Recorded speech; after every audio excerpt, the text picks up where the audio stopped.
Good morning, everyone. It's Wednesday, November 30th. We are almost through the year. We finished our 11th month, and CrowdStrike is dying. It's pretty much all the updates I have for you today. Interesting to hear what you guys think about CrowdStrike's earnings and other talks, other earnings that are either going on this week or that have already happened. What earnings? Have you seen ASTS's announcement? I have not. They are raising equity. They're raising cash by doing another equity sale. So dilution. Say hello to dilution, which means the puts I called some time ago printed, and same for That's completely inaccurate. And why is it down? What? 18% on the in pre-market. Well, you didn't know that. Hold on, let me get you the link. It's ridiculous you'd even say that, to be honest. Say what precisely? That ASTS is diluting?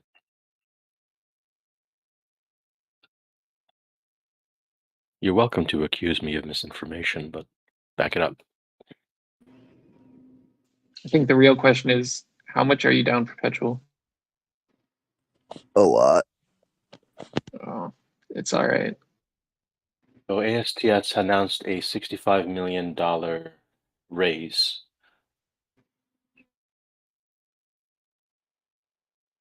Which implies at yesterday's close of $6, well, around $6.50, you can assume it's a 10 million share issuance against 54 million existing outstanding shares. So 20% dilution, stock down almost 20%. Sounds about right. And the link to the press release that I have is going in the chat.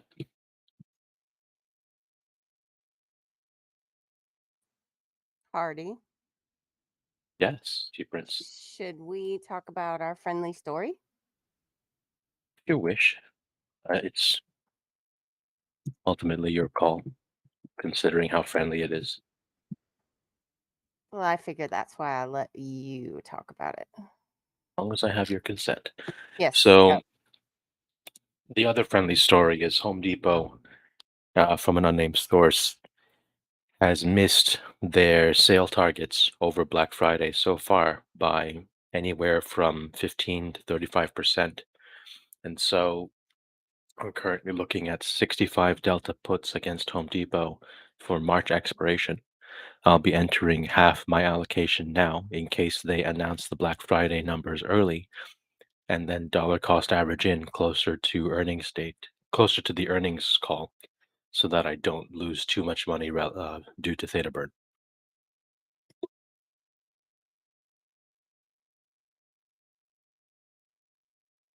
And this is based off of a survey of, I want to say, about 15 different stores. Could you maybe explain this for somebody dumber like me, just a little easier?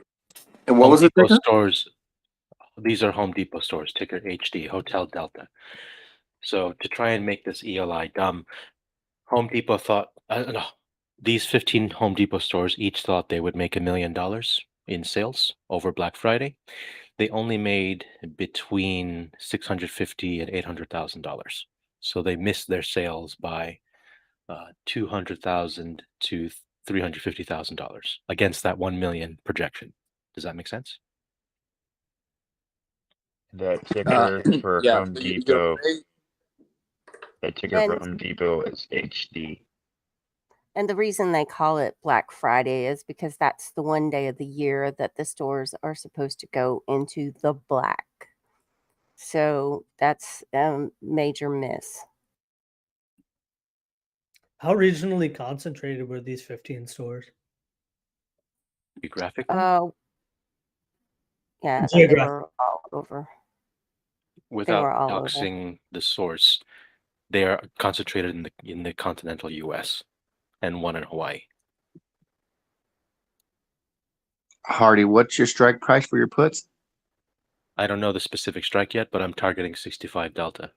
because I suspect when the news comes in, the probability of that strike being in the money will not be 65%. So Random- again, just for dumb people like me, a 65 delta is what, a drop of 65 points? Or can you? Okay, so delta could be interpreted as the probability that the strike price will be in the money. So if I want a 65 delta put for the March 17 expiration on Home Depot, that would be, that'd actually be at the money. So maybe we go down to 30% delta, which is 295 strike. Curious, Yeah. but you said it's they were off by about 300,000, about 15 No, of no, no, them? no, no. The numbers were hypothetical. The That was a percentages, simplification for the you. percentages are Oh. anywhere from 15 to 35% lower than expected sales. Okay, that makes more sense because I was like, in the grand scheme, that's only like $4 or $5 million. Yeah, I was trying to ELI dumb.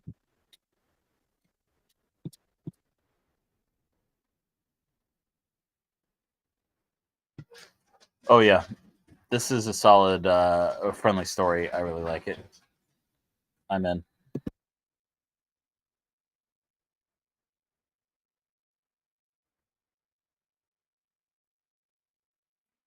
Do we have other stories, friendly or otherwise? Perhaps We related have- to. Oh yeah.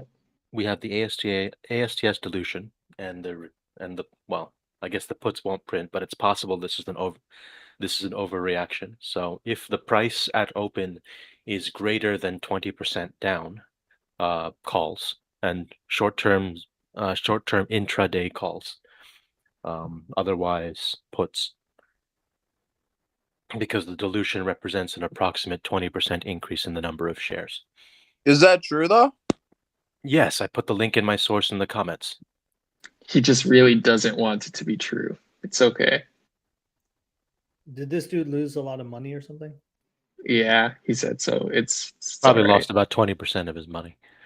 No. Oh, You- it's All right. 40%. It's If worse. if you have an alternate announcement, Perpetual, please share it, because I shared a press release from ASTS about the equity sale in the comments. Went through Business Wire, if it matters to you. I'll take a look. Look, the guy's down bad. Don't punish him too much. I do want to hear more about his lots, but he'll speak when he's ready. Can we get a sad trombone noise for Perpetual?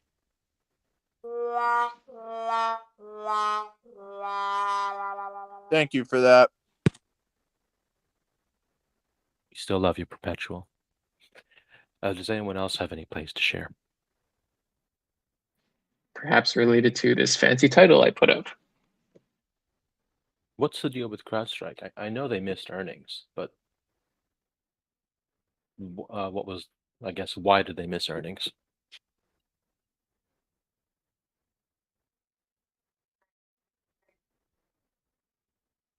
All right, you caught me. I didn't read the filing yet. Weak guidance. Okay, that's expected.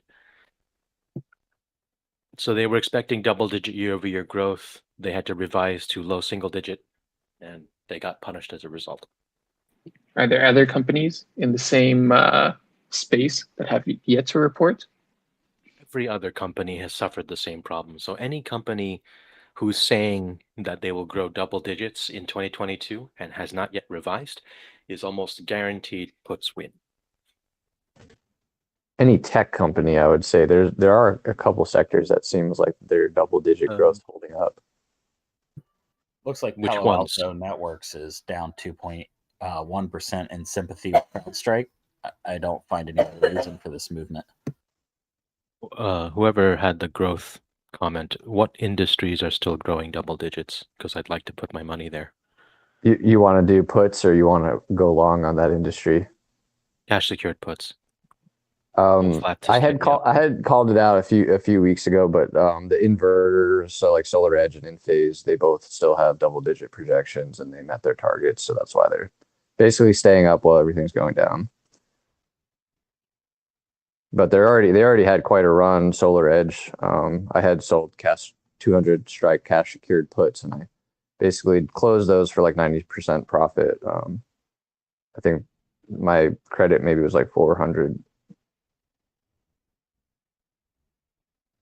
But I mean, I might just roll it because it seems like they're in a good position.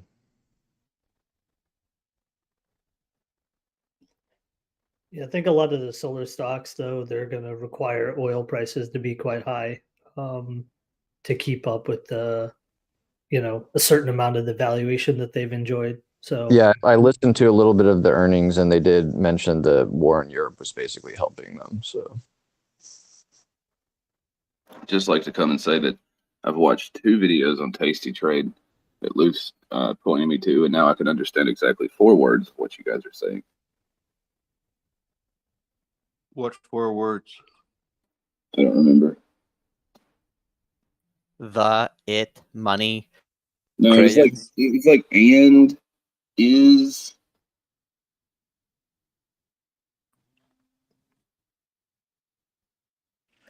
I have a question. I was looking at reports coming out next week, and I was just wondering, how would you guys think about Campbell soups or Campbell in general? Like, what would your reasoning be to decide what to do with that? First, why don't you tell us what you're thinking? Like, what's your thesis on it? Sorry, I'm really like very basic level, so I basically just was looking at what's coming out next week, and that was one of the few companies that I've already heard about. And then I was like, okay, so now what? Do you like Campbell's? Do you eat Campbell's? Not really. Okay. So Campbell's, You're missing out, bro. Missing out. So Campbell's, you want to go. hear, you'll want to listen to, because if it's their earnings report, you want to hear their forward guidance, because the expectation is that the tomato harvest this year was particularly bad, and they have a lot of exposure with some of the brands, so they own Prego, and that could hurt them. All right, thanks. That's just good starting points. And I was thinking, I don't know, like how the war and like this kind of food that goes in like shelter kind of food, like that kind of stuff. I don't know if that makes any sense. You're thinking that all the crazy people stocked up on Campbell's because they think we're going to go into World War III. Yeah, I mean, like that's a thought. I don't think it's a good one, but like that's why I'm asking how should I even think about this stuff? I don't know if it's a good. I think our girlfriend agrees. Yeah, that was the wife. I like your phrasing. That was funny. It made me chuckle. She got a laugh out of your phrasing, Mr. Marshmallow. I'm looking at this in comparison to other consumer defensive stocks. So I would be looking at this in comparison to like Kellogg's, Post, General Mills, Kraft, and other like consumer defensives. Like Campbell Foods, just like cereal, you're going to buy it if you're poor. You're going to buy it when you're not. You're just going to buy it because you're going to have cans of food in your house, and you're going to probably have cereal in your house, regardless of what the market's doing.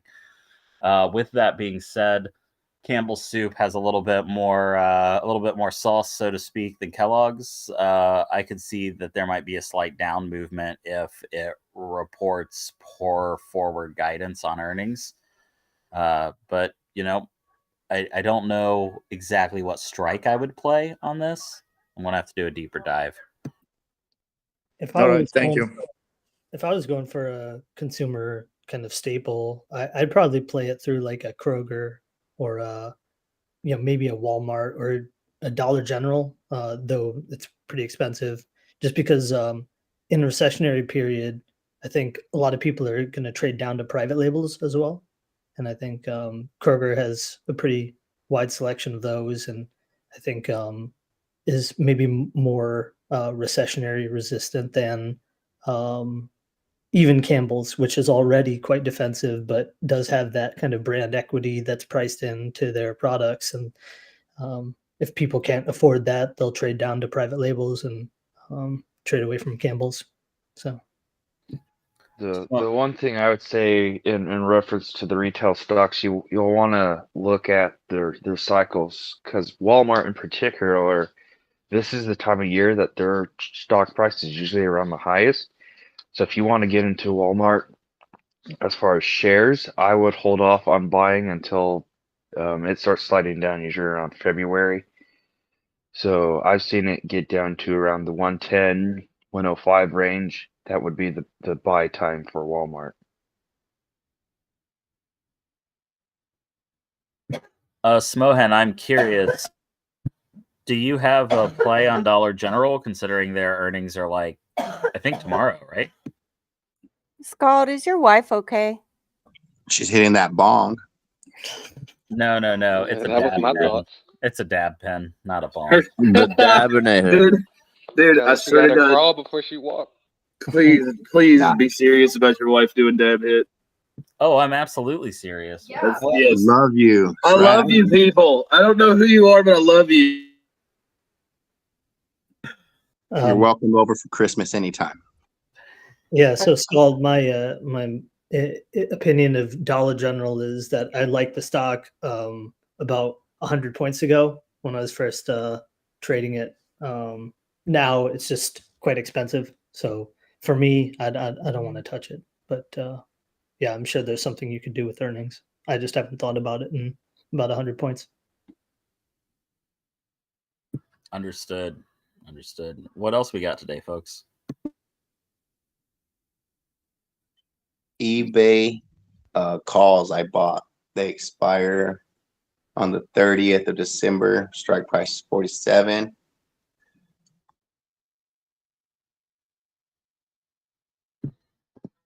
Nice. Yeah, someone mentioned earlier that eBay is now selling a lot of new goods. Like, I just thought it was a resale marketplace for used stuff, but apparently people are selling stuff. Like, there's like storefronts and stuff on there now.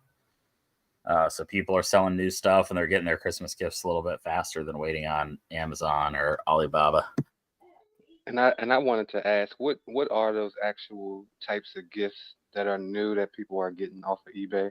Because I know like people sell new stuff through eBay, so I was wondering if it's like shoes or clothes or stuff like that. You can buy pretty much anything that you find on Amazon and eBay new, and you just look for buy it now. You don't have to go to an auction.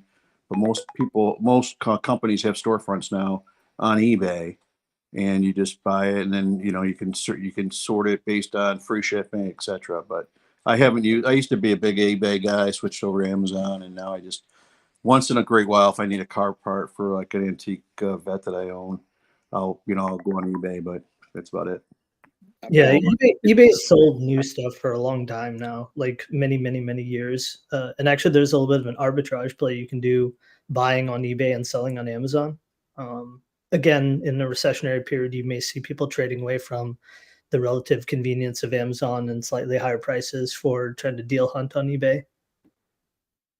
I got my son a new pair of Jordans for Christmas. No, for his birthday last year. I got him Beats by Dre, and they have this new system where a third party authenticates the item before it's shipped, so that you're not getting a fake, a fugazi.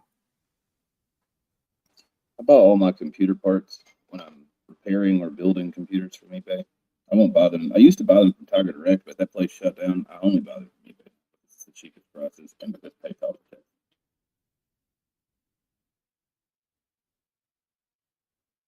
There's a lot more people still using eBay than I thought. Oh yeah. Well, eBay, don't get me wrong. I don't buy eBay computer by parts like once every 5 years. by doing that authenticity or whatever the hell, they had to do that because StockX was doing that, and they were taking a lot of their sales away through shoes and clothing. So they brought that into the mix, and now they're bringing some of their customers back. Speaking of computer The parts, hell with StockX. Speaking of computer parts, can we talk about Newegg, ticker NEGG? They're beaten down 91.1% on the year. That's pretty brutal. I mean, a lot of people are buying stuff, at least in past years. This quarter has always been very good for Newegg. A lot of people buy computer parts and Black Friday stuff from them. Do we think that there might be a surprise on Newegg, or I just want to hear, like, is anybody have an opinion on it, a play on it, or is anybody using Newegg to buy parts currently? What's the ticker for that again? NEGG. My husband was a diehard Newegg supporter. He built many of our gaming computers from Newegg, and he's done with them because of the bad customer service and the poor quality of the items we've been getting, which I guess is why their stock's down so much, because that was the only place he would buy computer parts from, and he's completely done. Newegg, just so you know, is a D-SPAC. So a lot of the decrease in price that you're seeing, I think, is more dilution. The market Is that cap has been marketplace otherwise fairly stable. specifically? Yeah, so Newegg tried to branch out into like a marketplace model similar to Amazon, where they're offering a lot of different types of items, including some clothes and other things. It's mostly electronics still. I actually had a thesis on them and played a pretty successful, very short-term trade around when Ethereum changed over to proof of stake, when it was getting announced and they like formalized it and set a date. I thought the miners would sell their GPUs back into the secondary market once they realize that proof of work is no longer going to be how Ethereum functions.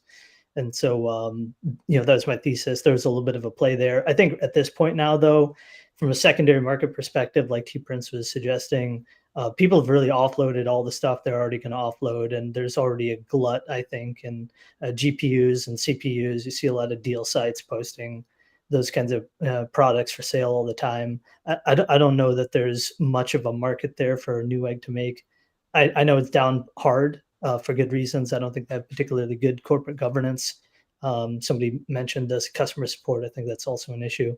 I think that the juice to squeeze on the downside's been squeezed, but any upside potential was also already realized. I think this is a story you don't really.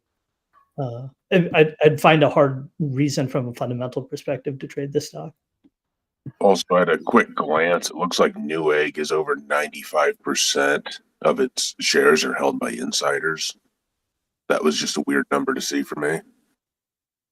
Was that of the Q2 filing? Because I don't think the Q3 filings have come out for all the insiders yet. That's probably off the Q2 filings. Let me double check. Yeah, what I was looking at, the reason I started looking at Newegg last night was because they have, let's see, so last year around like the Black Friday time, they went from 1184 to 1984. That was in 2021, and in 2020 they went from $4 to a spike of 23, but then more reasonably was around $10 for a couple days after that. So I'm just looking at these historic spikes that have happened the last 2 years on Newegg, and I'm like, is it going to happen? Does lightning strike the same place 3 times? Right? I mean, that's what attracted me to it. Is it a Cyber Monday spike? Yeah, it seems to be like around that. It's this month, right? Like it happens in December or January is when the spike has happened in the past. So I mean, that's why I was looking at the stock. I traded it around that time last year, and yeah, I mean it is a lot of options, a lot of call buying. You could make like 500-600%. You could also get absolutely murdered within the minutes. It's really, really scary. I think it lasted like a couple of days, 2-3 days, and then it was down more than it had started prior to the spike. I can't figure out why exactly that happens, but yeah, the stock is a little bit dicey. I can speak to the customer base there a bit. I don't think there's a lot of us serious professionals that are shopping at Newegg, I think most of us professionals are buying from eBay because that's where we're getting the cheapest prices. I think most of the like RGB kids that are buying, you know, like gaming computers that are stupid and don't make any sense or whatever, those guys are shopping at Newegg. And so they're going to have money to blow. I don't have money to blow because I'm trying to save money, right? They don't care. So you're saying it's more of like a consumer stock versus like a professional IT. I gotcha. Yeah, it's going to be this sensationalism around Christmas because I'm buying my RGB shit and I'm buying my graphics card and I'm upgrading my computer kind of thing. The people that are going to be doing that are the people who are just gamers. They're not IT people.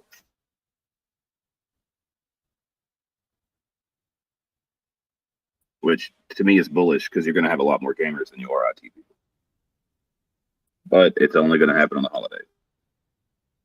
What about their volume? I mean, they trade 275,000 shares a day, 10-day volume. I mean, for $1.64 share. I mean, that's crazy. You could manipulate the shit out of this thing with it, you know, $100,000. I mean, that's not what I was saying, but what I am saying is does spike up. Well, I'm saying that's why it's spiking up, right? There's no volume on this thing. Yeah, Smoen, when you traded this last time, did you have a hard time clearing your positions due to low volume? It's actually pretty high volume for those couple of days. So I was maybe an hour or two late on the first day. Started buying some calls, bought some longs, ended up clearing them the next day. I think in the morning it dropped sharply and then regained like, I don't know, 30-odd%, something like that.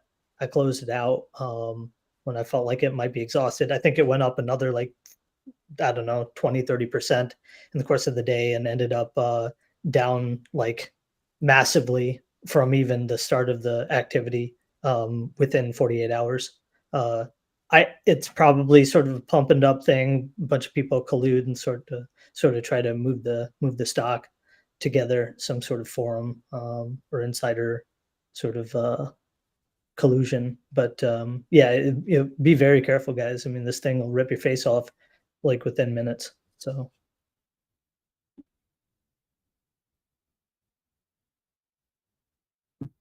Good to know. I've invited a few more people up. What other plays we got for today, guys? Or do we have any farther opinions on CrowdStrike and its massive decline? So from what I read, it looks like their forward guidance specifically for the fourth quarter is down below what expectations were. And so that's what's really causing them to crap the bed. Other than that, they're still expecting a strong year.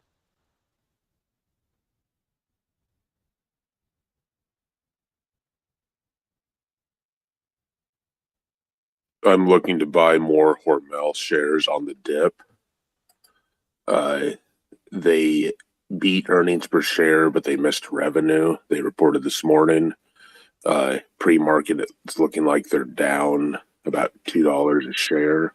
I'm looking to add to my position.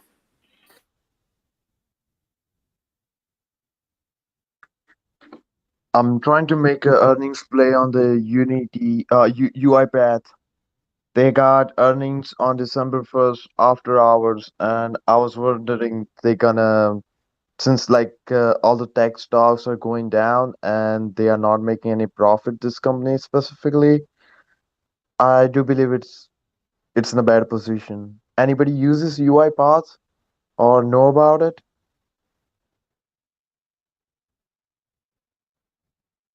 my company used to use it. It was a product that we bought at scale. Was not really used at all, even though the value proposition for the type of company I was working for at the time would have made a lot of sense. I've been bearish on the stock. I use it as a hedge when I'm playing high growth stocks on the long side. I hate that company. Got it. Thanks for the input.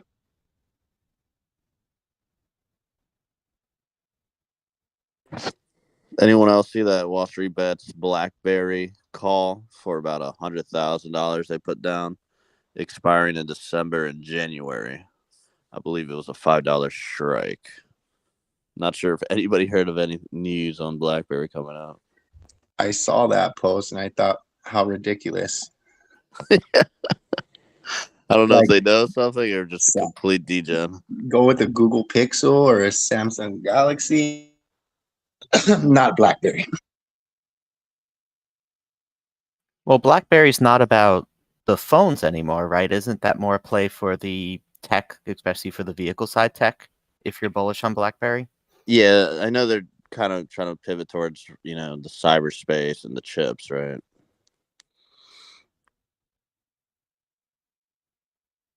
Yeah, like secure vehicle communication. Yeah, I've seen them partner up with AWS recently. I think he just went in because they're one of the meme stocks from 2021. I'm not saying they're good. I'm just saying I don't think it's a phone play, or I don't think it's been a phone play for a while. But a phony play. A full play. I'll put it on watch. Another thing, Jay Powell speaks today, right, at like 1:30, so play SPY accordingly. I was just about to ask about that. Puts all day. So is that actually going to be, that's a private talk, isn't it? Is that actually going to be live streamed anywhere? Bloomberg.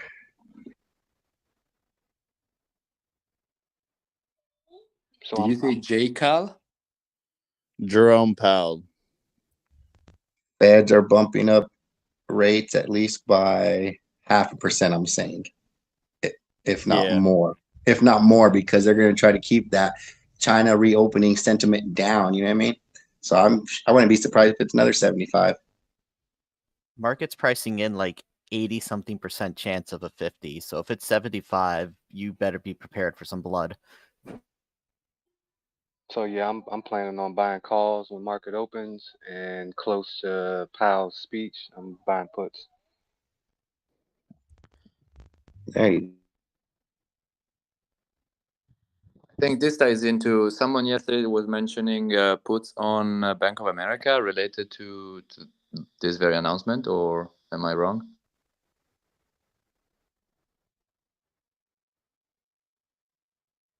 There was some talk about Bank of America yesterday. I don't know if it was around. So keep in mind, guys, this is a private meeting. This isn't like an interest rate hike or anything like that. This is him talking at Brookings Institute, I believe. So, I mean, obviously his voice moves the market. So, I mean, he could still say something or do something in that talk that will see volatility on SPY, but it's probably not going to be like an interest rate hike. Unless he says something really wild. So it's something to keep an eye on for sure. But Friday is, or is it Monday, is the Fed blackout date, right? So if he does say something that makes the market feel a certain way, there's not a ton of time for anyone else from the Fed to step in and try to say something to calm the market, right? Friday's also when the unemployment numbers come out as well. Who all is in VIX calls? GDP revised was also released today. What was the reading on that? I believe above estimate in previous.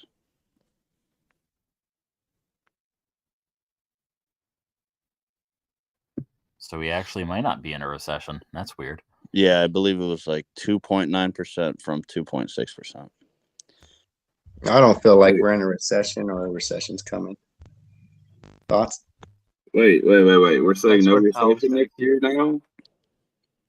It is kind of interesting that like this would be the most telegraphed recession I've ever witnessed. I mean, or at least read about in previous recessions. So it could do the opposite just because everybody wants a recession or is thinking of a recession.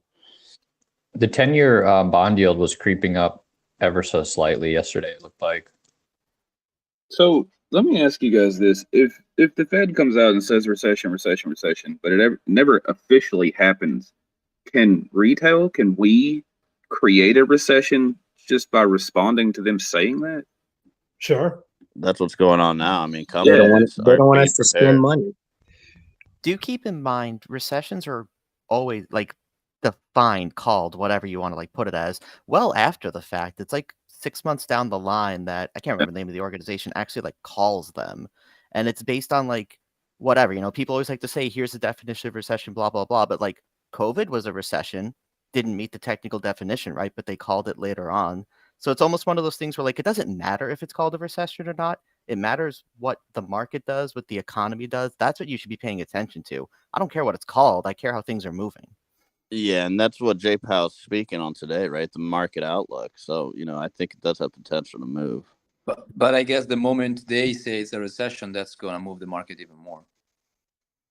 What's Well, going to yeah. move the market is if he starts talking about pivoting, changing rates, slowing down, and the words surrounding that. If it's, hey, we're changing rates because we think we've done a good job, and we want to see how the economy digests this, it takes time for these rate hikes to actually show in the numbers, that's fine. If he says, hey, we don't like how the unemployment numbers are looking, we're going to pivot, we have to change this up, it's bad for the economy, you'll see panic, right?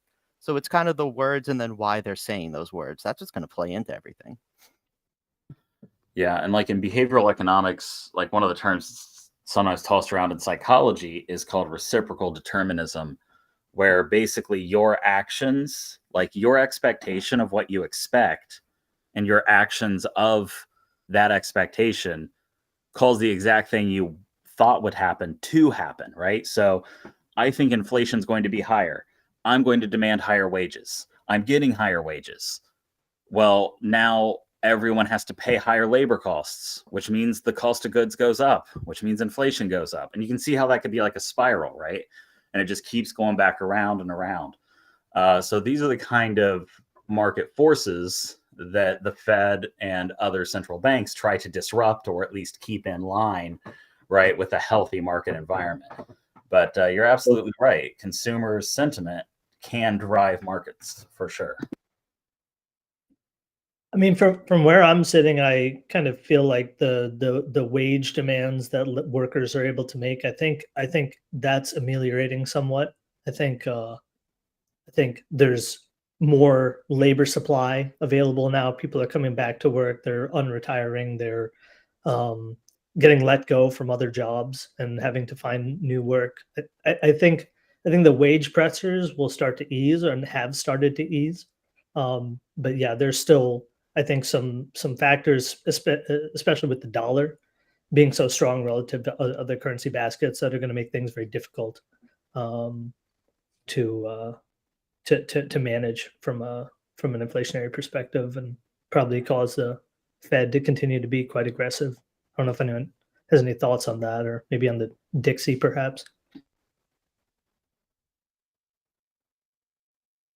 Yeah, like I agree with all that sentiment. I think at the end of the day, we're still looking at, very high and elevated inflation versus the average cost of hiring an employee to flip a burger at McDonald's. So that wage disparity is still growing at a very elevated rate. So this is why you have incredibly long lines at drive-throughs, and you have a lot of individuals just trying to get out of that labor market, right? And not every franchise is run like Buc-ee's, where it's $20+ an hour to be a staff worker. So there's that portion of it.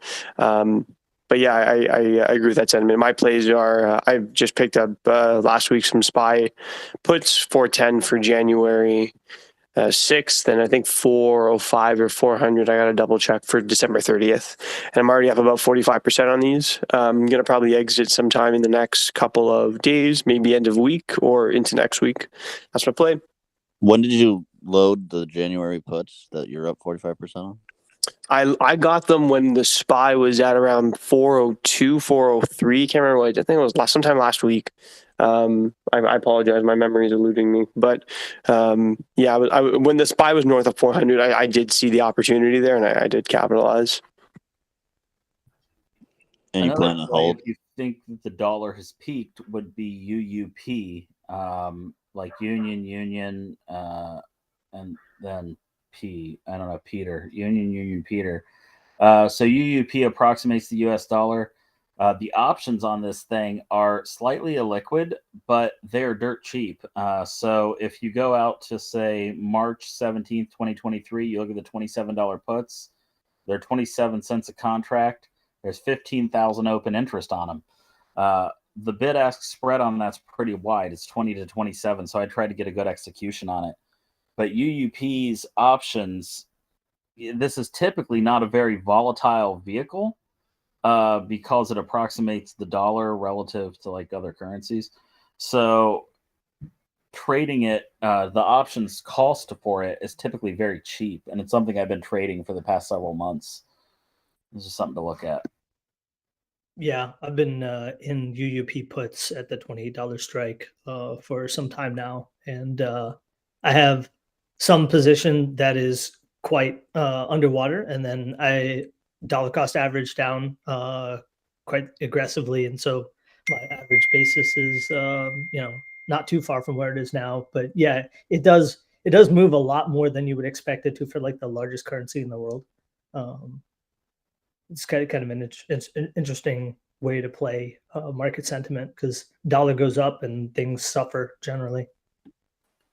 I think, I don't know if we have already, maybe I missed it, but maybe we need to talk about the rail strike. Do we want to? Go for it.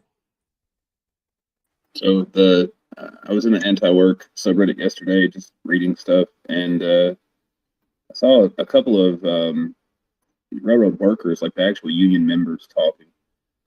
And they're talking about what they're asking for and stuff like that. And so apparently, to them, they're asking for unpaid leave, like sick leave, and it's appalling that we're going to go all the way to Congress just so that they can get unpaid sick leave. I don't know. That's the perspective that they seem to be projecting to everyone else. So that's not looking good. The whole thing is not looking good at all. I just wonder what people are thinking. Well, because my understanding is right now that because they do have like a paid sick leave, but they have to wait 7 days before they can apply for that. So that's where the problem is. So, I mean, obviously, you got it theoretically from the horse's mouth, but yeah, it's just kind of dumb, the whole situation. And if it does go down, supply chain's going to get really crappy again. Worst time of year for it to happen. So you could theoretically do puts on just about everything except trucking, and you'd make money. I don't know. I heard this morning. I can't remember which news source it was on, but I heard that the U.S. Congress is going to be talking about this, I guess, today to try to force the unions to accept the current contract. Yeah, that's what I'm saying. Is there's a lot of rhetoric in the anti-work and work reform movement. They're talking about resigning. Like, it's not just the one major union anymore. It's the whole, apparently, and again, take it all with a grain of salt, but apparently the whole group of unions is pissed off because instead of helping, they're just going to go and force them to work. That all makes sense. That sounds like some union shit. I'm looking. I saw something on the subreddit Union Solidarity the other day, and that sub's pretty good about like hard facts, like having the exact details. I'll see if I can find it. I like it. What was the sub? What was it? The sub is Union Solidarity. Thank you. They have a lot of good info over there. Definitely didn't help that our president called himself pro-labor. So what do we think on plays here? Last time we talked about CSX, and we talked about longing some trucking companies. Do we have some actual plays around this, or are we just sort of speculating? Where you are, Scald, I'm looking at literally everything else, right? Like, I know trucking is going to go up, and rail stocks are going to go down, the ETFs are going to be fucked and all that kind of stuff. But I think you're right. I think the biggest hit here is going to be Amazon. Those warehouses can't stay stocked too long as much as we buy shit.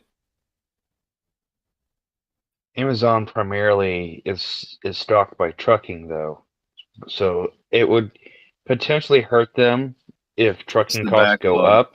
It's the backlog at the ports, because there's already a backlog at the ports, and if the fucking railway shuts down, the trucks are not going to be able to pick up the slack, so it's just going to get worse and worse and worse.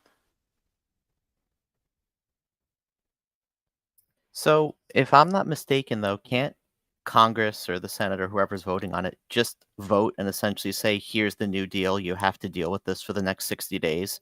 Show up to work. I mean, They yeah, can do that. They can do that, but the workers, like the engineers and stuff like that, can say, "Screw you! I'm getting another job, or I'm retiring." I'm resigning. That's what they're all saying. That's what I'm concerned about, because that's the rhetoric in the anti-work movement. Is if they're going to force us to take the strike or with the deal or whatever, then fuck it, we're going to resign. But isn't anti-work not to insult the subreddit, but isn't it a very selective subgroup of people who innately don't like their job and are going to be biased Specifically, towards that? I don't know. What I'm saying specifically is I have seen rail workers, several, like 5 or 6 now, talking in those subreddits. There's anti-work and work reform. And they're huge conversations, but I know specifically 5 or 6 actual rail workers who are talking. And their complaints are all legitimate, and they all seem like they're decent people. Like they're not, raving crazy people in those threads or anything like that. It's just like, hey, we want some fucking sick leave. It's not that big of a deal. No, I think they're reasonable people. I'm just saying that I'm sure those people are saying that they would not show up to work and that they are ready to quit. I'm just saying I don't know if that data set is a good representation of all the workers. It might be a little biased because of where it's coming from. That's the only thing I'm putting out there as a thought.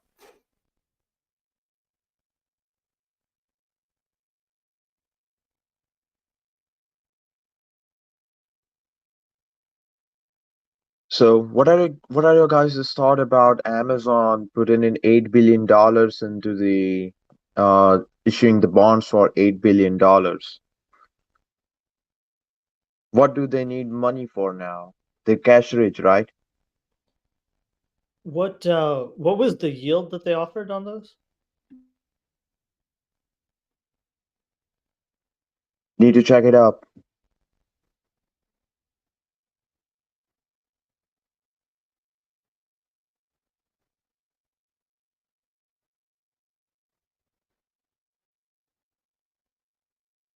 While I look that up, are there other thoughts on Amazon?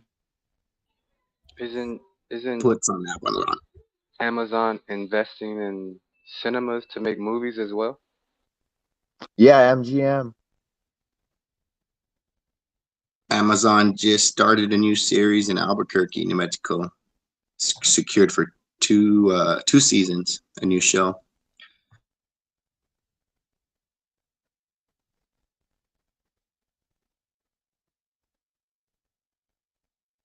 I guess Did they're the making Breaking Bad reboot.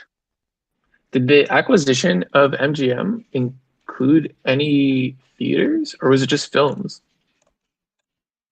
I don't think there was any property in there. Amazon bought MGM?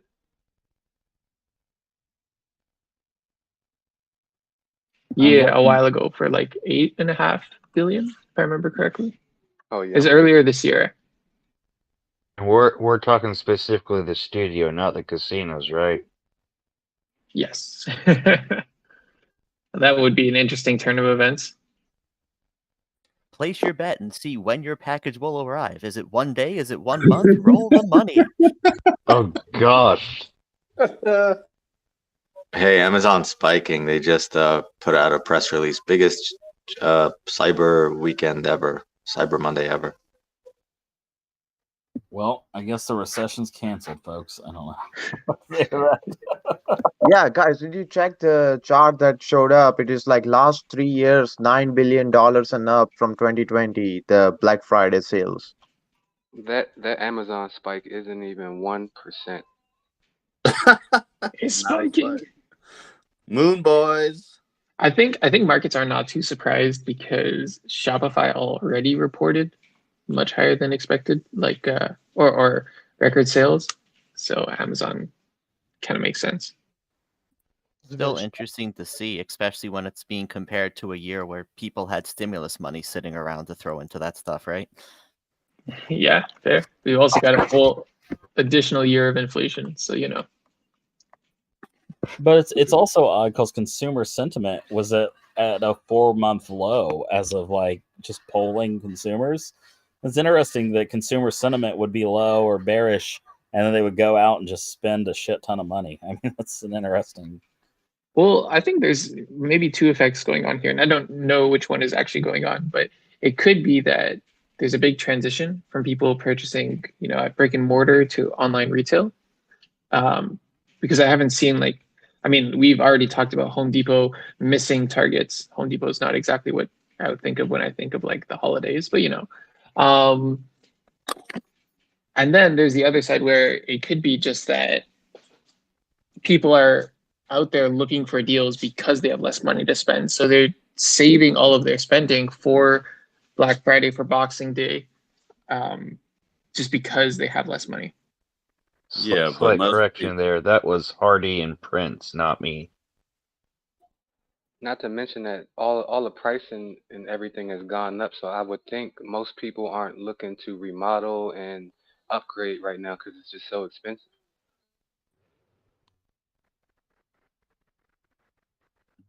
Not expensive at buying a new home or home. Here's an interesting piece of news on Tesla. Apparently, GM is starting to service Tesla vehicles. Ooh. Whoa. Calls on. Is that just like a trial, or like where are they at scale in terms of rolling that project out? Let me look at the article again, and I'll get back to you. I think they had a meeting on it last week. I think they're just trying to integrate. I think it came from Musk entering into some trial to be the universal charge port adapter that everybody's been fighting over.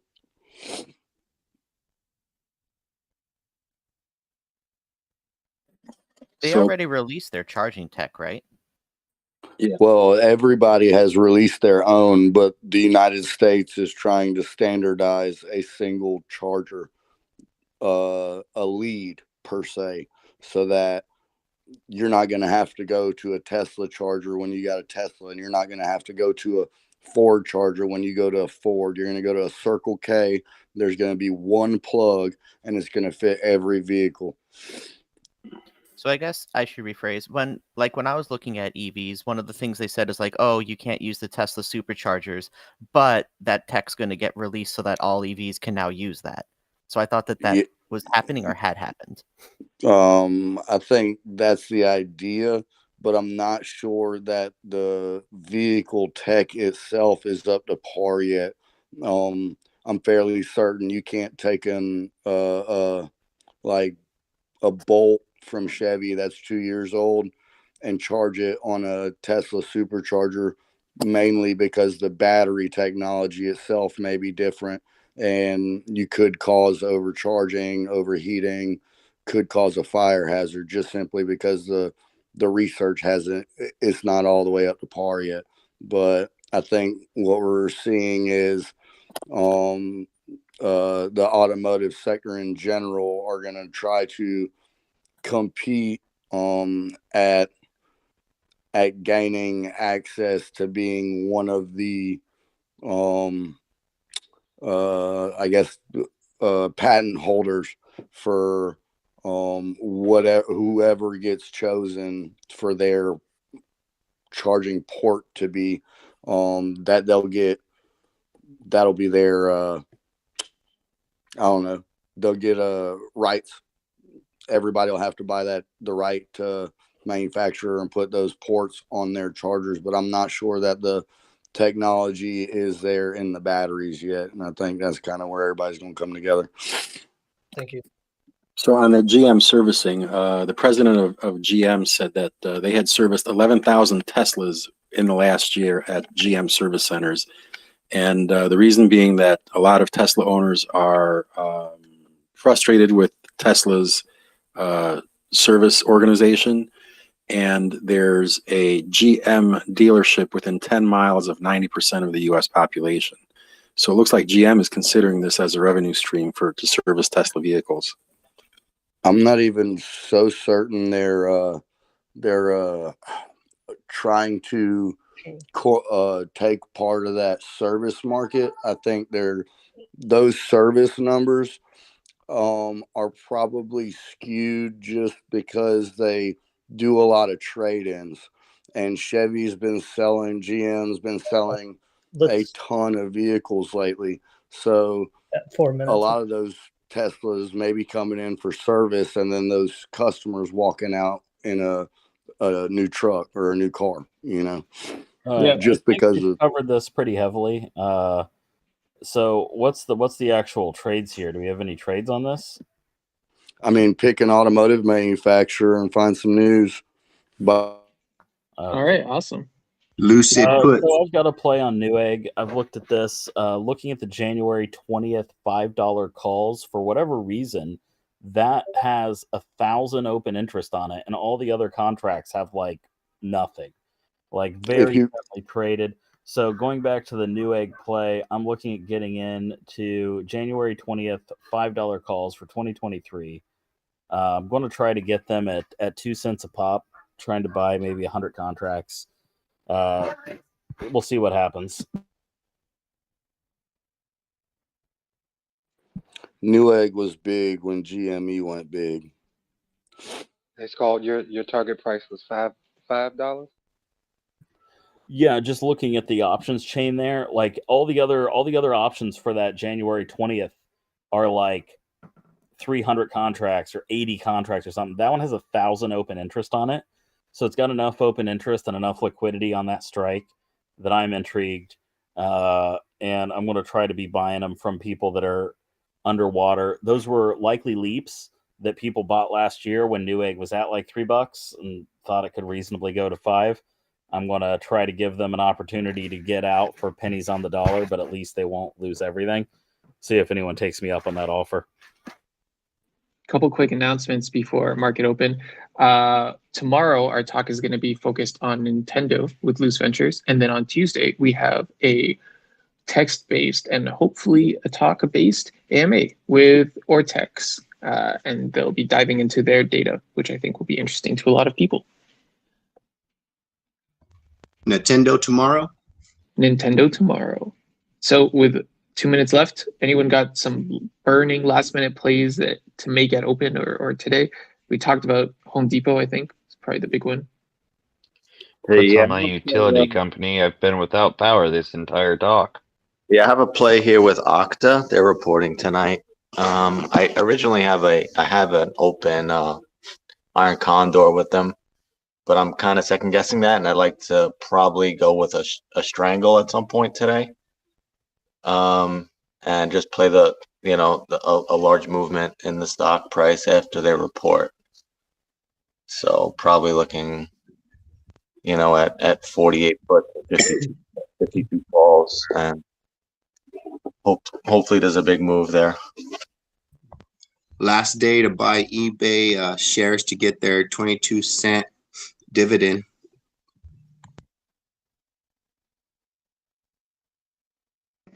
I've been keeping an eye on BABA. They spiked $3.50 post market. I'm looking to maybe get some puts. I'm expecting it to go down. If you notice, it seems like all of the Chinese stocks are up about 3 to 5%. I don't think that could hold up in U.S. stocks. Looks like ASTS opened only 9% down. Did our satellite friend sell all his positions and make his money? Please say he did. Oh yes, you mean the 22-year-old from Canada? Yeah, our satellite friend who was like, I'm a millionaire now, but I don't know if I want to sell. He locked in gains, right? Please say he locked in gains. Yeah, I think he locked in like. I saw he kept 10K shares and sold the rest. Okay, good. I always feel bad when people are like, I'm up huge, and I'm like, but you didn't sell it. Sell it, please. You'd love to see that. Well, hey, look, if you were going to sell it at the first hint of profit, you probably weren't going to go that degenerate into the play anyways. So a little bit of selection bias. But the age-old rule always applies. Good enough to screenshot, good enough to take profit. Or sorry, good enough to close. like That's that. a lot catchier.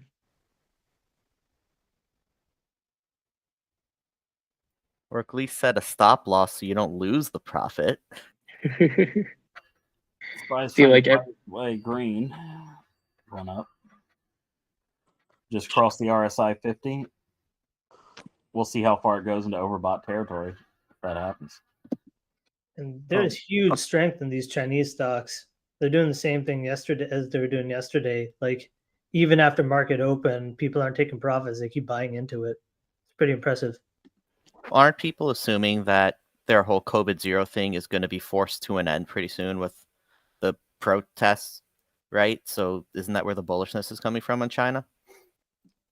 I mean, I think it's really an optics play with President Xi. Like if he doesn't have to care as much about public sentiment now that he's been voted in for the third term or whatever, like maybe it's okay for him to lose a little bit of face and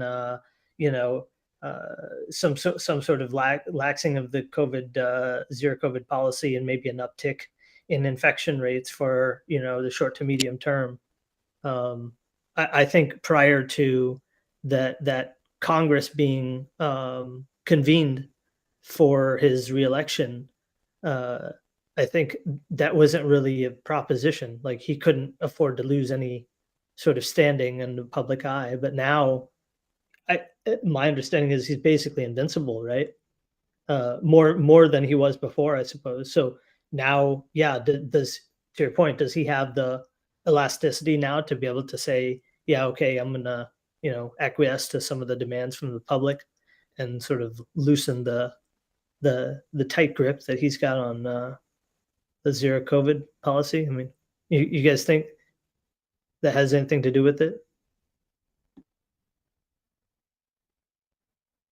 I mean, I think there's some headline risks there about how China manages the protests, but I think overall you're probably correct. It just depends on how they manage the protest in the interim.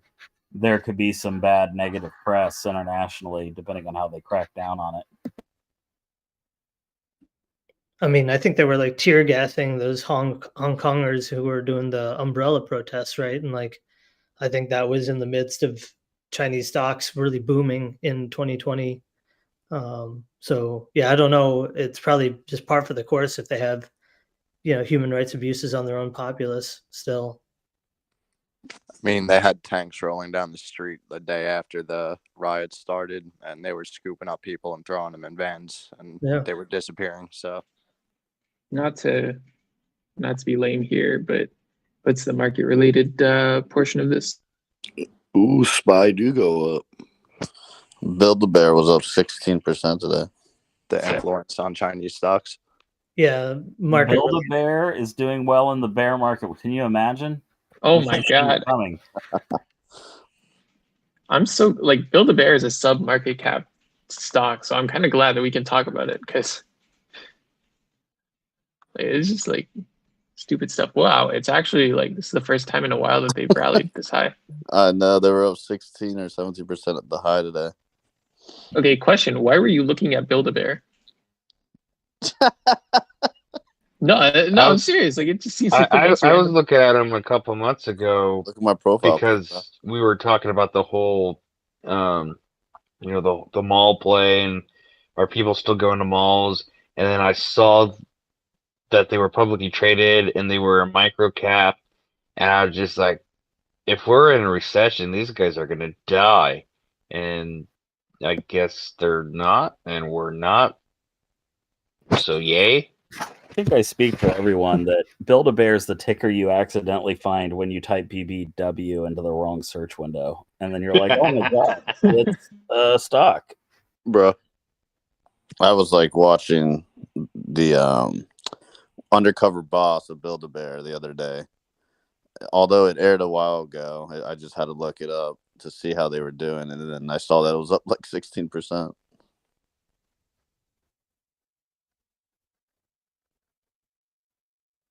I mean, it makes sense, right?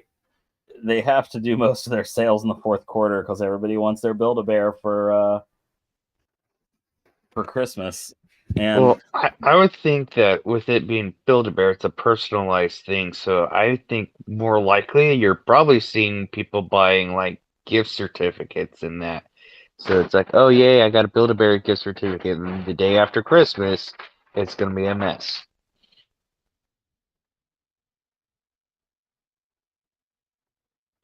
Yeah, like the news says, Build-A-Bear posts higher third quarter sales driven by in-person shopping.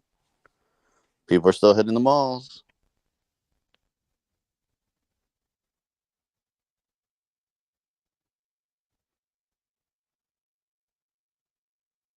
Speaking of Build-A-Bear, did anyone see that Grinder went to like 590 and just bounced back up? At what point are those who are holding Grinder planning on getting out? When they can. Some people can't even sell those shares yet.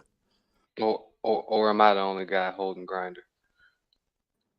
Did you buy Grinder before acquisition?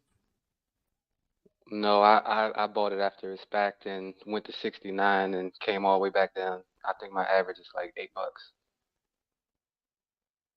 I think there's a lot of anticipation for huge dilution there, and so it's not safe. You held on after it got to 69. That's like the magic number, dude. No. I didn't buy until after all that. I sat here and watched it go from $10 to 69, and we were all making jokes. Sounds like you have a problem pulling out. Oh, I definitely do. So 69 wasn't enough. I wasn't in when it was going up to 69. I didn't get in until it came all the way down like days later. So I didn't get in until it was at $8.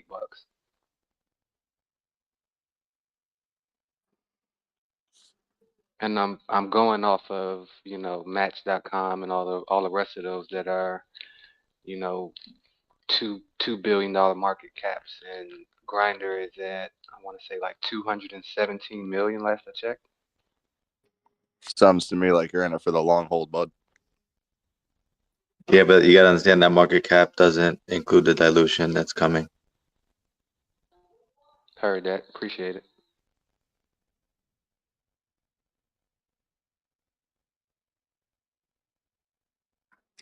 Man, I really should have got into those SPY puts 5 minutes ago.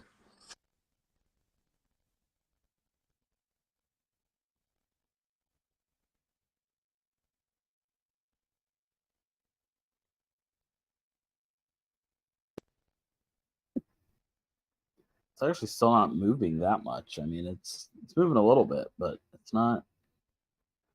See what happens. Are we talking about SPY? Yeah. Just kind of bouncing around. Yeah, but the percentage of profit on those puts right now would have been insane.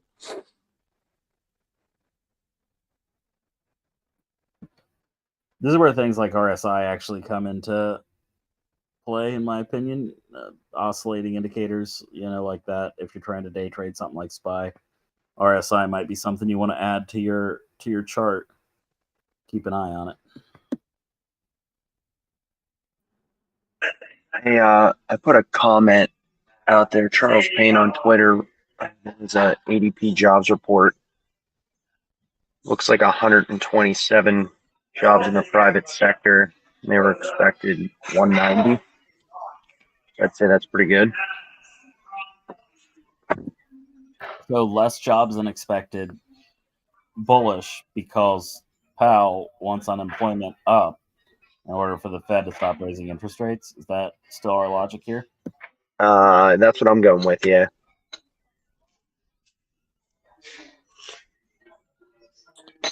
So the SPY higher turned back around.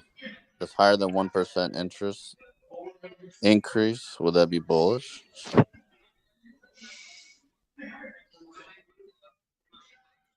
That's what I'm thinking, like a 1.25 is coming. Wow, silver looks really strong over the past month, past quarter. Probably because of all those Chinese camps with the new container shipments. Sorry, did you just say silver, like the commodity? Yeah.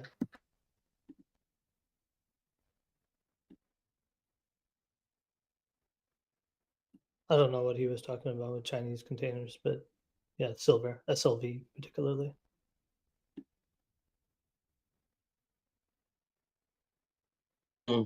Hello guys, long time. It's been a long time. I changed uh my my username, but I would like to present you guys with ATSG. I think last year I talked about ATSG air cargo, and I heard you guys talking about like the real thing going on. So ATSG is the Air Transport Service Group, air cargo. They're doing a good job.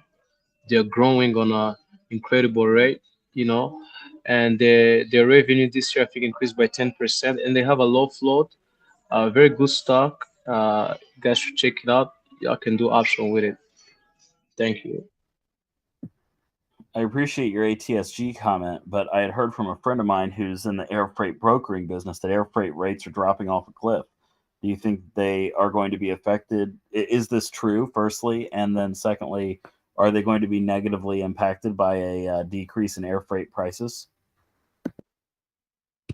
It could be negatively impacted, but it's not realistic at that standard. Yeah, and ATSG is like undervalued. You know, the enterprise value is like about 344 billion. Market cap is at 207. PE is around 12, right? Price to sales around 123, and I mean the return on equity is about 15%. I mean they're checking all the marks, guys. Profit margin at 10%, operating margin at 14, return on asset is 5. The float is around 56. The total shares outstanding is 72, and the institutional are in at 99%. So it's a good long-term play. Also, with all the shit that is going on in the world, it's always a safe play. Air cargo, guys. It's not necessarily true, though.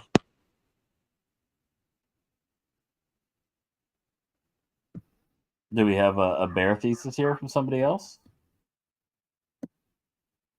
You said it's not necessarily true. What of those numbers do you think's wrong?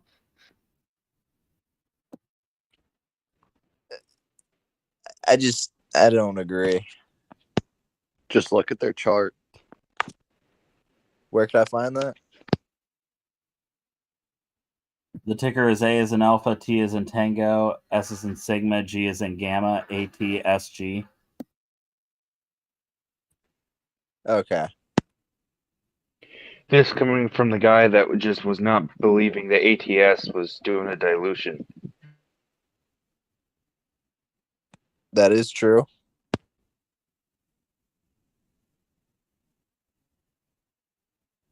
Growing at 10%. I like businesses. It's a good value play, I think. It is, but I mean, if you look at their 5-year chart, I mean, 5 years ago they were at 25.72. Today they're at 27.55. With that kind of sideways movement over that long of a period, I would expect a pretty large dividend. Oh wow, they're based out of Wilmington, Ohio. That's middle of nowhere, folks. Middle of nowhere. So they don't have a dividend though.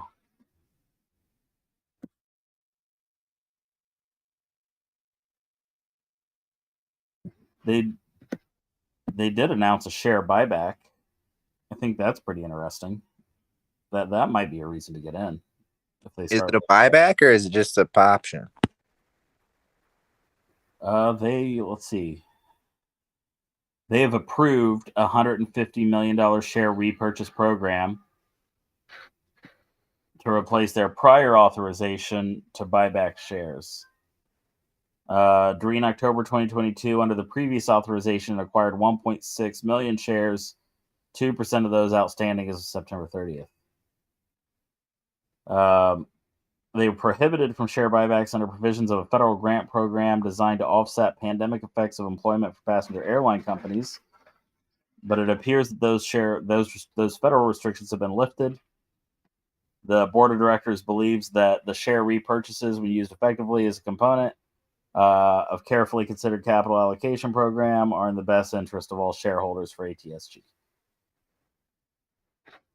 So it looks like it's fully approved and it's going through.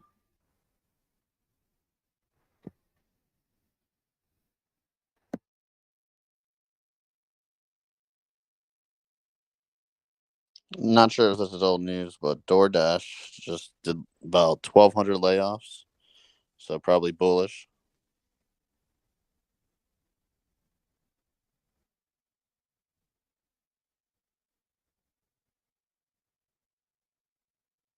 And it's up 6%.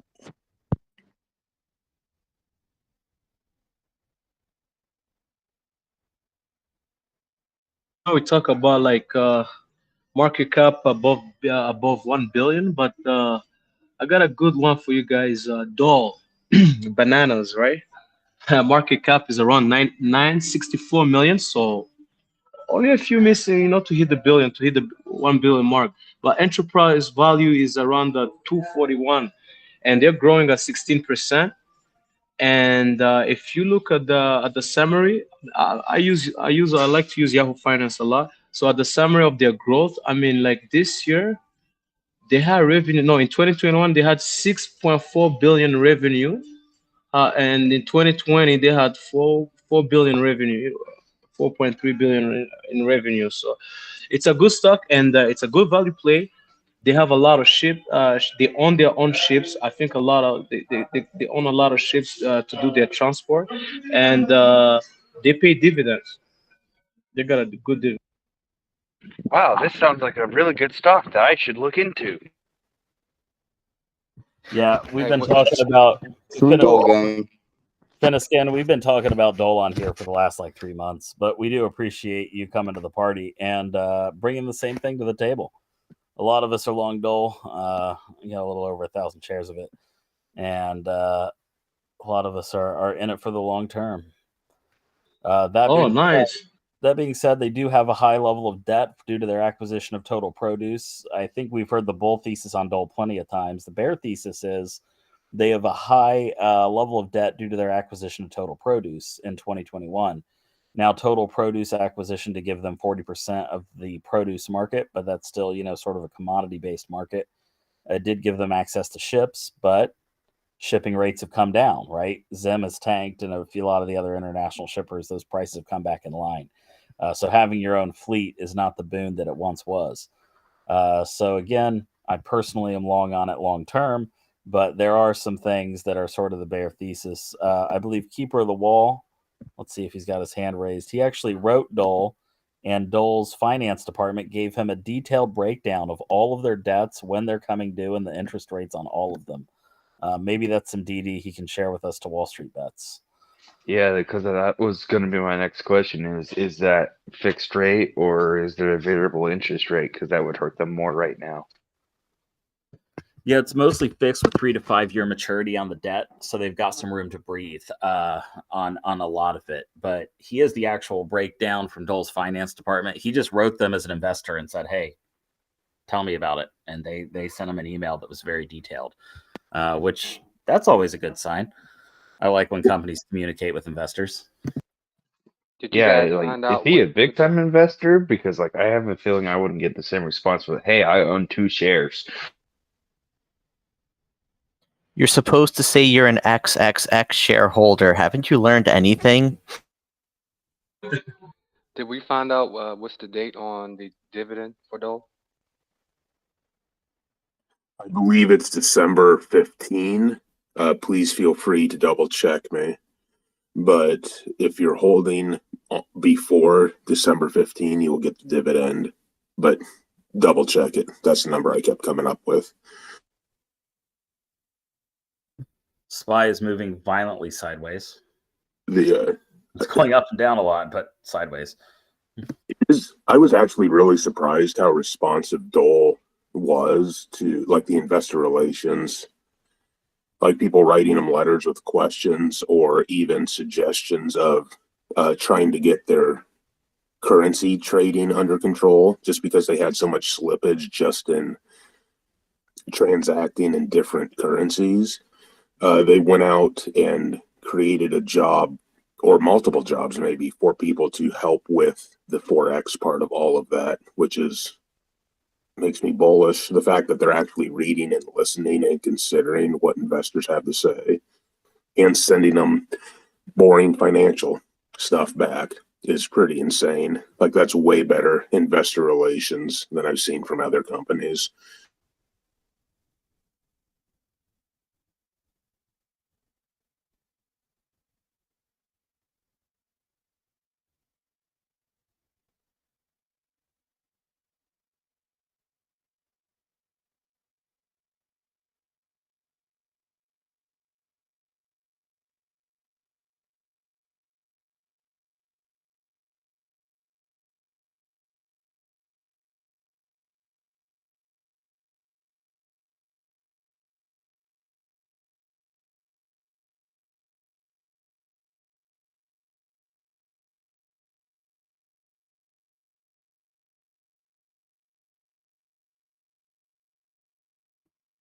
I've started acquiring Newegg contracts.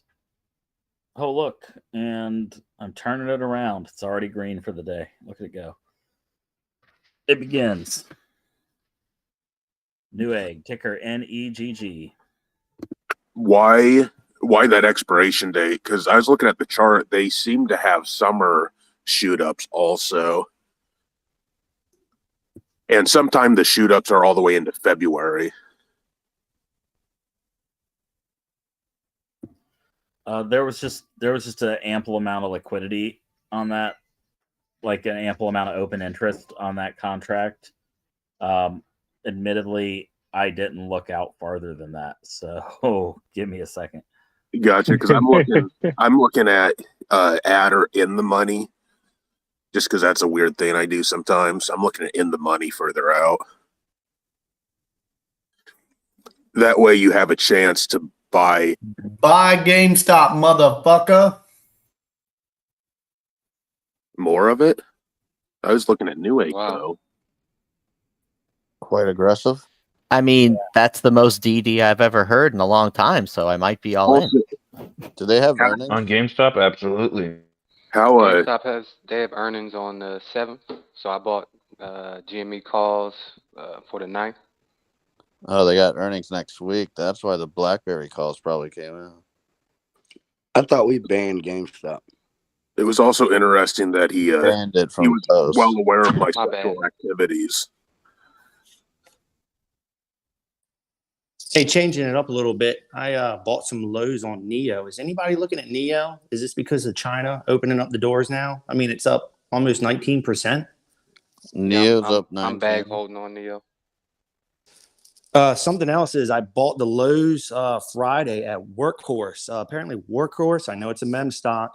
Wednesday is Analyst Day. These guys are opening their doors to analysts and giving them basically, hey, this is what we have. So that's today. Workhorse is going to be on Wednesday, December 7th. And the funny thing is I'm trying to figure out, I'm not putting on a tinfoil hat, but the new CEO is a veteran. December 7th is a big day. So I don't know why they chose this day. Whoa. Don't say the veteran word. That upsets opinion. Oh, sorry. Whoops. That's right. But to pick that day and to open your doors to analysts, I don't know. There's something going on. Neo's paying pretty good. I bought Workhorse. It hit 207. I managed to get in at 210. So we'll see where it goes from there. Does anybody own any Dow Inc? Sorry, he's talking about like Dow Chemical. Yeah, it's at like 50 and some change right now. I do not have any plays on them currently. Tell us about them. I was just curious what the generalized thought train was on on them, I guess, if anybody had any information on them.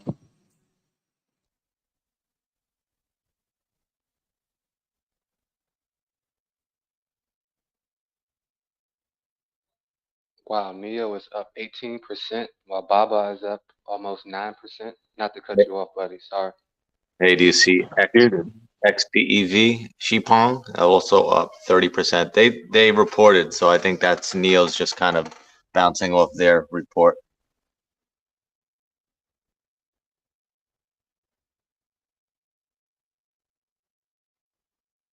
Do you think China will really ease off their COVID zero policy? I think it's looking like it. I mean, when you go to China, just the China stocks on Robinhood, everything is up now about 10%. So I mean, something's up. Yeah, my entire China watch list is doing pretty well. Why did you have to specify if you look at it on Robinhood? Is it like a different price elsewhere? I'm just messing. Says China's That's just where I Xpeng do my warns of DD. slump in vehicle deliveries after Q3 loss widens. I don't understand how that's bullish, but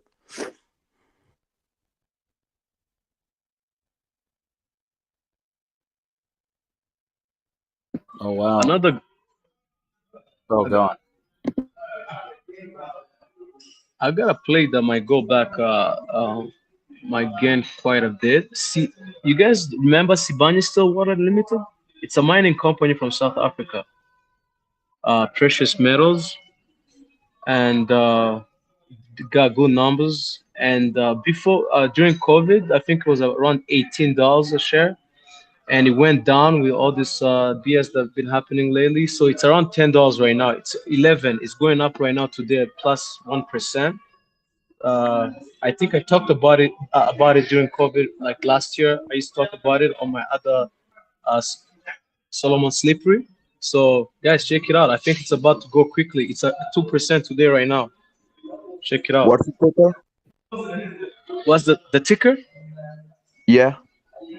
S as in Sophia, B as in Blackberry, S as in Sophia, W as in Washington. Got it. They got great numbers. They're the South African platinum company, right? That had There a you big worker go. strike problem, which really hit them. Yeah, there you go, there you go. But look at their numbers. Bricks down. Is platinum used for? There's some industrial purposes for platinum, right? Outside of just looking pretty in jewelry. There is catalytic just like converters. there is just like there is for silver, but honestly, most of those precious metals, the bulls always talk about how it matters, but it never matters. It's Tell me different. that Like Sibanye got a lot of ramification. They're into lithium. They're making batteries. It's a multinational, man. They got stuff going on in Europe, like all over the world. Sibanye got even mining. They're in the States. It's just not a South African-based company. It's a huge. They got many tentacles going on. You gotta do your DD with that. They got a pretty decent dividend and PE ratio, and they're decently sized market cap, 8.2 billion. I mean, so here would be my big question, because you're essentially saying get into a diversified miner that happens you're right, it's a bit global, diversified, it's fine. What makes them better than a Rio Tinto, than a BHP? Like, why am I not just going for the big boys at that point if I'm going to play diversified miners?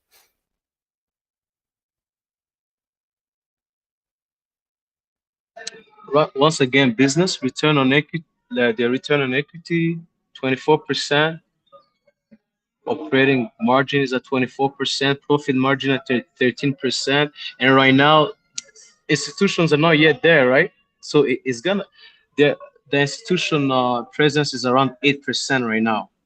8% institutional invested. Their debt is at 21 billion, where they got a total cash of 27 billion. Free cash flow at 26 billion. How can you go wrong? And operating cash flow at 37 billion. It's a great business. What happened with their worker strike? Did they sort that all out? I never followed through on it. I knew they had an issue with it.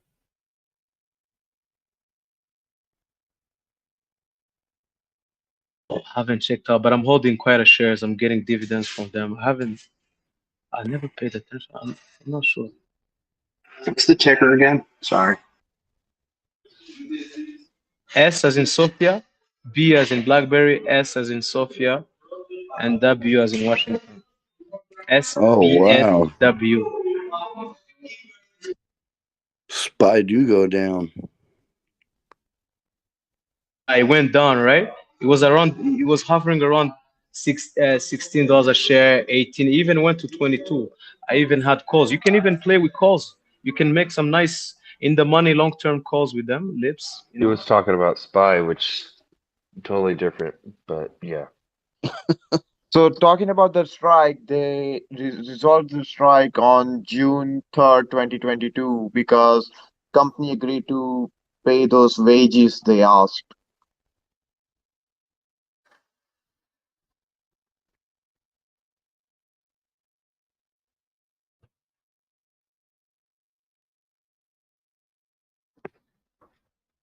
Guys, what do you expect out of Powell today? Same old bullshit. Strike fear in the retail. Do you think he will kill the market today? Yeah, he's gonna go in there and just kill it. Everyone's gonna be scared. I don't think so. I think he's got to keep the Santa Claus rally going, or at least make efforts to. Especially if SPY's going to be a little red this morning, I think he'll be extra dovish. Just to confirm, he's not giving any kind of public talk.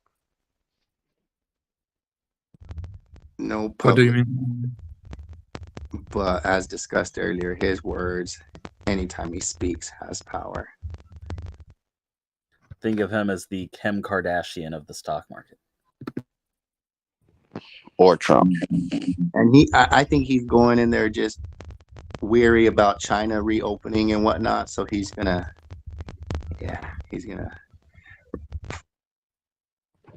think it'll be, about the interest rate, like 0.5 point, and then market outlook plus labor market.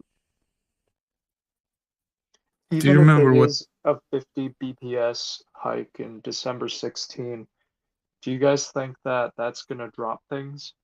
Or do you think that people are just going to say, well, they're starting to decrease how much they hike interest rates, so bullish? Well, 50 is what's being telegraphed. So majority are already forecasting that. So, I don't think much would happen from them announcing officially 50. And if it's higher, that's when it becomes, will it actually go down or not? Because it's kind of tackling inflation, right? 50, nothing's going to change. 75, you're going to see a lot of blood. It's But like why? 80-something% priced in to be 50 right now. But why bloodbath? That's 75. Because it's so heavily priced towards 50 that it's going to shock the market. How much did you say? Like 83% the market pricing in that it's going to be 50 basis points. I'm looking on the CME website and it says 67.5. Oh, it I'll have will to double definitely check be that, 'cause 50, I but thought he's going to give hints that it may go higher. But it going higher is, kind of going towards their plan of increasing and making prices go down in the market, right? So it's like 75. Could that essentially be bullish?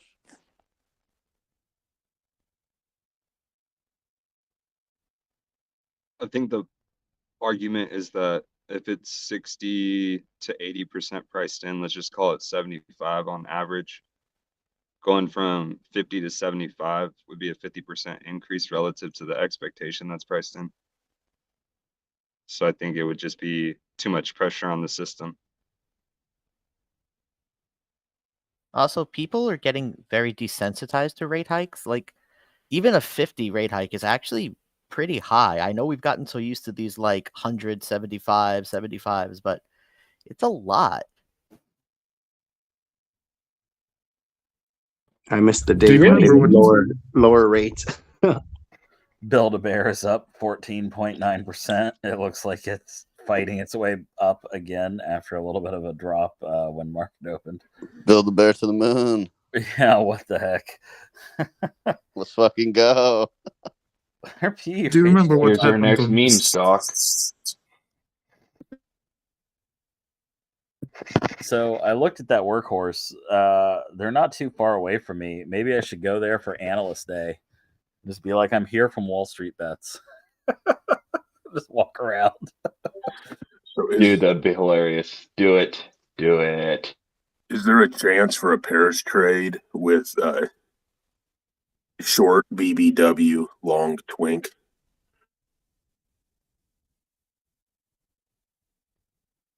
Twink I think the is, trade is just grinder. yes. Twink's Hostess Brands, just for everybody, TWNK, Hostess Brands has shown itself to be very resilient in the bear market because they sell sugary snacks and Twinkies. And apparently people are still overpaying to stuff a bear. Well, maybe this is old news, so I don't know. But isn't part of Hostess's big thing their bankruptcy deal negated a lot of their unfavorable union contracts, which permitted them to then restructure those? Because I feel like I remember before they were losing a ton of money in their contracts that they had with the unions. They were just not working for them. And then they went through bankruptcy, and that wiped away a lot of what was screwing them up, right?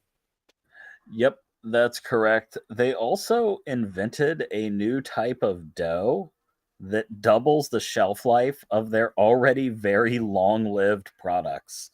So, I mean, I didn't know you needed a Twinkie to last longer, but apparently we did. And by doing that, it allowed them to do like warehousing of their goods rather than having to put them directly in the truck for delivery. So the extra life gave logistics benefits also. Never mind, everyone already thought Twinkies lasted forever. Yeah, I mean, that's why they're able to warehouse them like some sort of durable good, right? It's like, they're like the IKEA of snack cakes.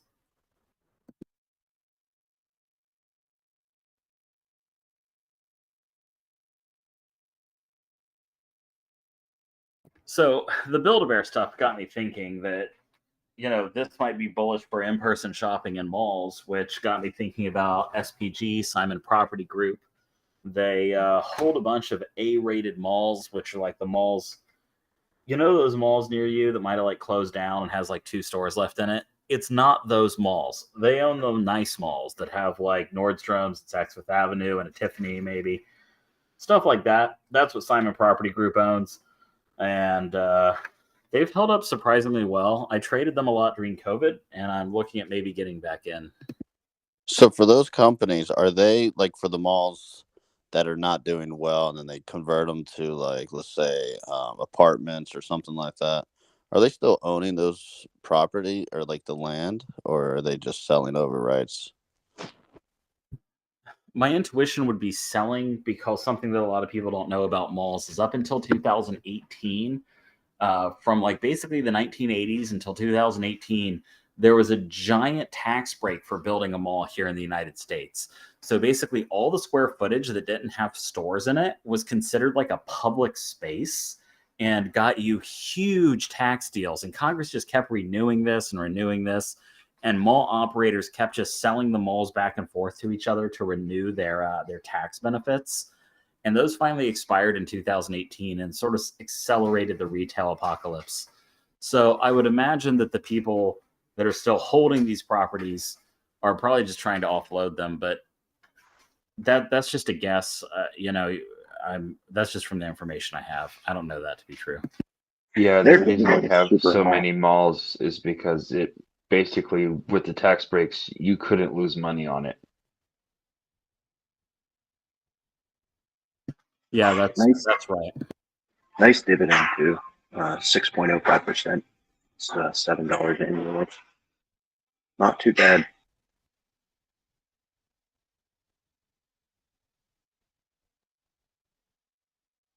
Did you guys read about the news on PLL, the Piedmont Lithium? There's a I good know about chance. it. Yeah, there's a good chance that Biden government might open up that mills or the mines they were trying to close earlier because of the China thing going on. They want to li ramp up the production of lithium in-house, maybe. Where are those Yeah, I've mines heard located?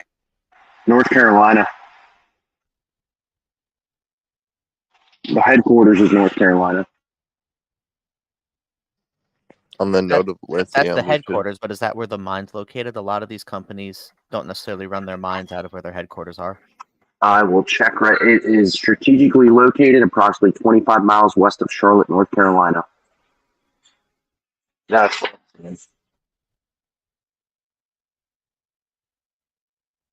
I don't know if I'm wrong or not, but there was a deal between Tesla and PLL before the mine got shut down that Tesla will buy lithium from them.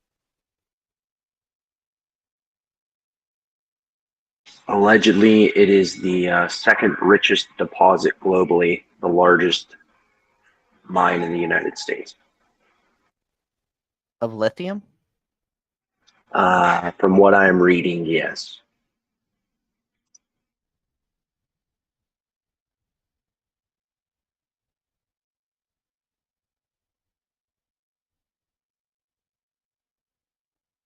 Yeah, that's what I'm seeing. My buddy actually just told me about this. I was going to bring it up. Okay, here we go now. So the red tape looks like it's probably going to get cut. And there was a congressperson, I don't know who, allegedly bought a lot of stock in it. So that should be your number one tip. I just don't know the date of when the red tape is going to get cut. That's the only issue.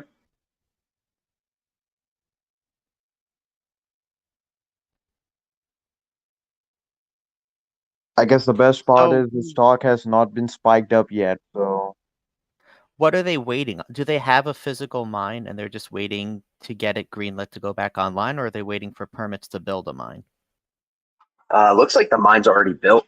There was just some issues with, well, you know how the government works here. So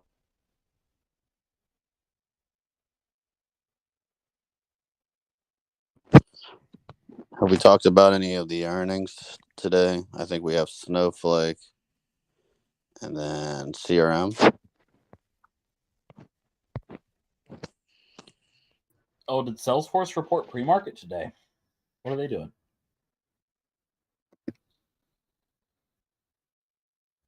I think it's after hours, like with Snowflake too. Oh yeah. I'm assuming the growth is slowing down, so I'm not sure if I'll bet against CRM, but Snow I would. Yeah, I did go ahead and open up the strangle on Okta. They're reporting later. And I'm probably going to buy puts on Path, PATH for tomorrow. Crappy Woods stocks. She's still bag holding a ton of Path. She loves them bags.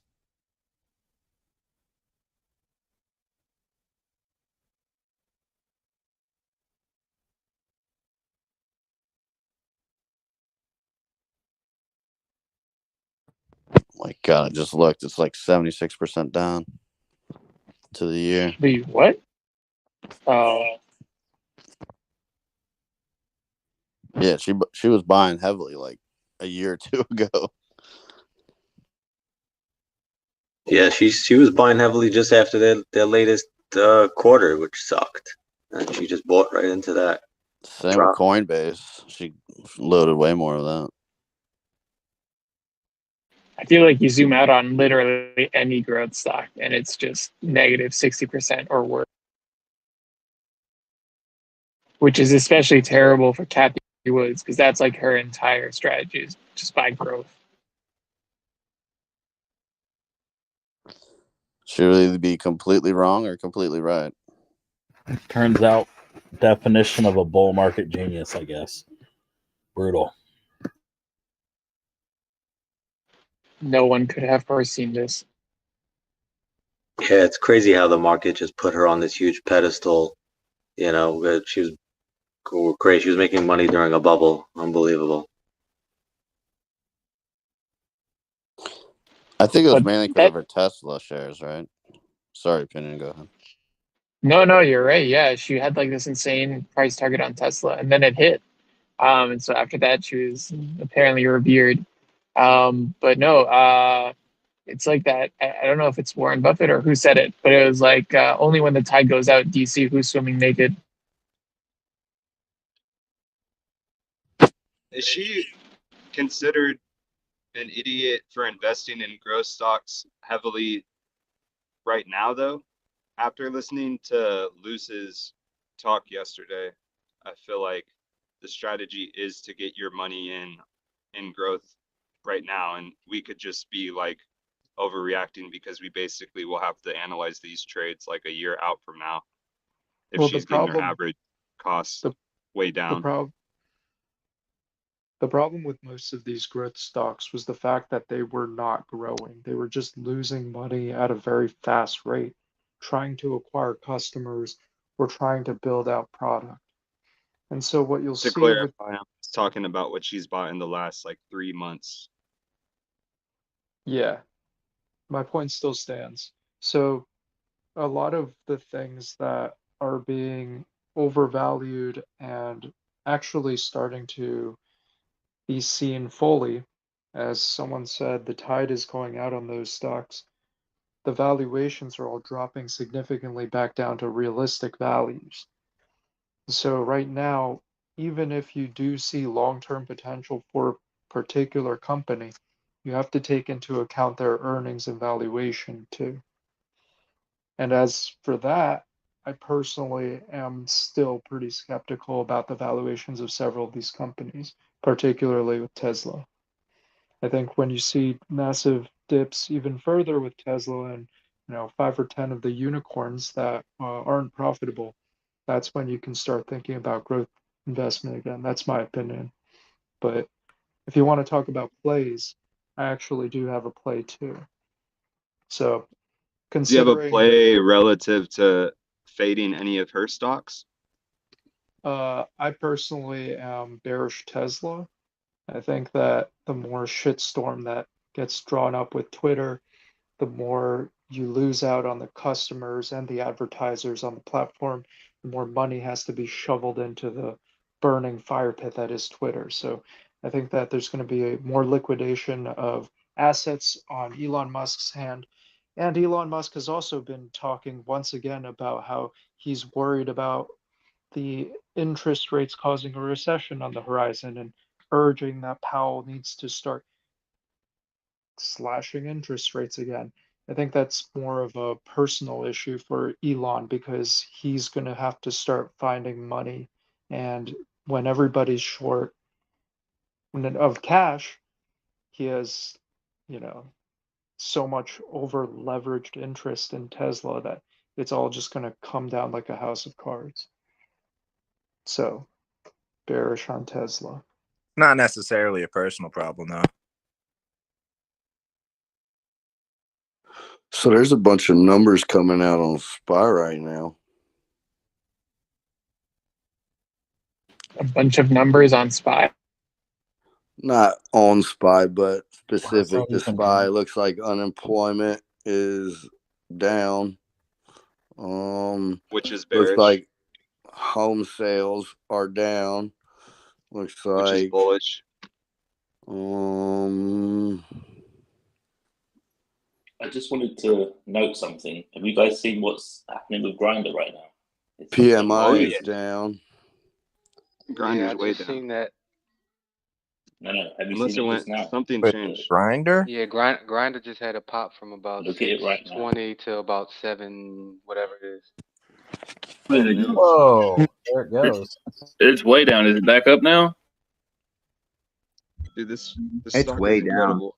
It's trading at $6.85, $6. I asked about it a second ago, and it sounded like a graveyard in here. Yeah, I wasn't paying attention. I lost like $2 on it so far. You guys talked me We were into buying. talking a couple of weeks ago about it, how it popped up from like 11 to $63, and we were wondering if it was gonna Right now, it just have a popped. big drop. It just popped like 5% right now, so it may be due another run. It's just doing regular DSPAC things. This is what DSPACs do. Not like I got no problem with Grindr long term. I actually think it'll do fine as a company and as a stock. But like this, if you just look at DSPACs, this is like what Dwack did and all the other ones when they DSPACed. Huge run, shoot down, do another run because reasons, shoot down. It's just what they do. It's just weird for a SPAC when you compare it to DWAC because DWAC didn't have a product. Like I understand the IPO hype, like you get a fucking rocket ship on the first day and then it's just choppy until the shares are not locked up. But if you're bullish on Grindr, I feel like this is a really good time to dollar cost average into the stock. If it can trade up in that $12 to $13 range, like 3 months from now, we'll be looking at right now as like the opportunity where we could have got our money in. I'm actually I think it's gonna settle around $20. I mean, match is around 40. Last time I checked, so I think Grindr could either surpass that in the long run or be at least sitting at 20. How in the would next Grindr quarter. surpass that with 1/5 the users compared to Match? Yeah, I think it's more reasonable to have like a $12 to $14 price target on it, but that's just me. But are you getting that price range from comparables or just because that's what it was like near the SPAC to? I was just thinking about basically looking at their market cap relative to their number of subscribers, and that's just, sort of what I was looking at. Yeah, I have a kind of bearish thesis on Grindr, just because I checked it out for a little while, and I think it's not really comparable to like Tinder and Bumble. Like at first everyone kind of thinks of it as like the gay Tinder or the gay Bumble, but I think Grindr has a lot more in common with like the kind of really low tier dating apps like Badoo and stuff, just because of the way that it sorts the matches. Like you don't swipe, you click people who are like nearby, and it has like a super predatory kind of pricing structure, the kind of pricing structure that you only see on like the scam dating websites where like you can't message someone until like you pay, or like you can't see the people who viewed your profile. So like at first I was like super excited about it because I was like, oh, okay, it's like, this is like the gay dating app. This will probably be pretty profitable. But after I looked at the app, I think like the gay people are just gonna use like Tinder and Bumble, like the ones who, are really dating. And I think Grindr is just kind of a hookup app that I don't see it having like any kind of Bumble success. Yeah, to confirm, I use Tinder.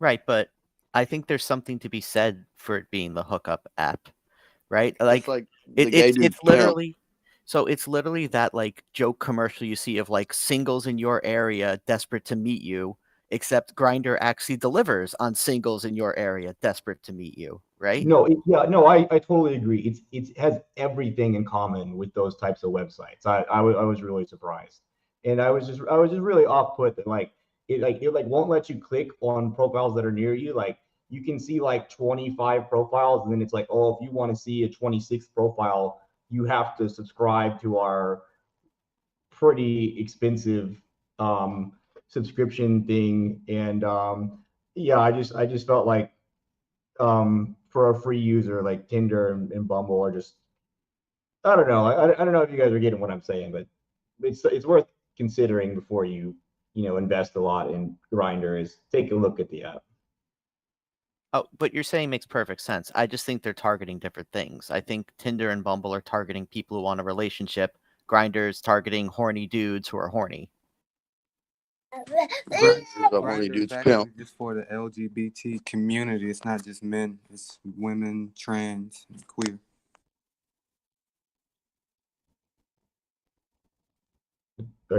Majesty of on Wall Grindr? Are Street you sure? says none of you nerds are getting any from any gender. Let's be real. On the Robinhood app, it says for the LGBT community, trans, gay, queer, all that. All right, all right. Now that we've addressed the addressable market, is there anything else we need to say about Grindr other than Opinion. download the app, go on some Opinion. dates, and get some? Yeah, what's up? What do you think? Is it worth the one-time payment? Do you do the monthly? What do you do? Actually, I just pay the $13 every time. Who has a lot of disposable income? The gays. I'll just go to Yeah. that page. Hey, Rad. Since we're getting near the end of the power hour here, could you share with us that mining stock that you shared with us yesterday? What was the ticker on that? Trilogy Metals TMQ. Thank you. I think I bought TMQ when you did that. What was the lithium mining stock? PLL.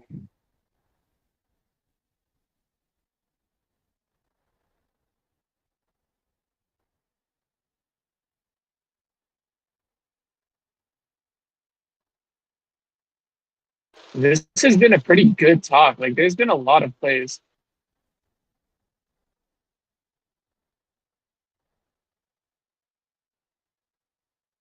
Did you say BLL? Papa, Lima, Lima. Oh, thank you.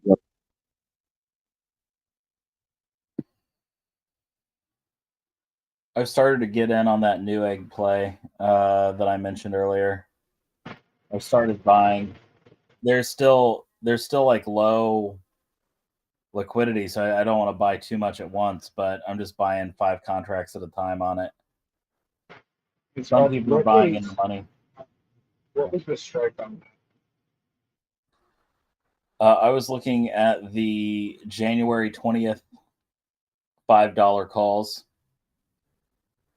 It has an open interest of a little over 1,000. Everything else on the chain is low, so I'm trying to get up to 100 contracts on it. I'm just slowly buying them. Skull, are you liking that Nintendo as much as I do? I am, man. I was getting my hair cut yesterday, and the hairstylist was like, "Hey, have you seen that they're doing a movie?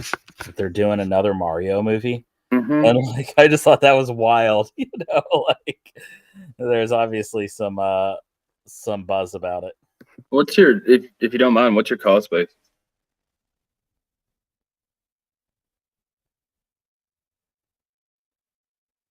Yeah, I'm interested in hearing that too. You've been talking about Nintendo for quite a while.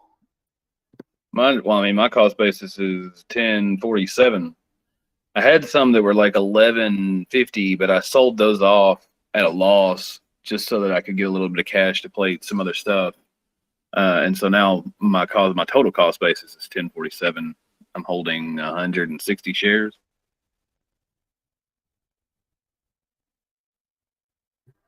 Yeah, I'm at 1058. So I started buying them a little bit ago, and then yesterday there was a little bit of a dip, so I bought some more then to average down. Yeah, I thought about it. I put my money into TMQ and Grinder and GSET instead because of you, asshole. I bought some Grinder.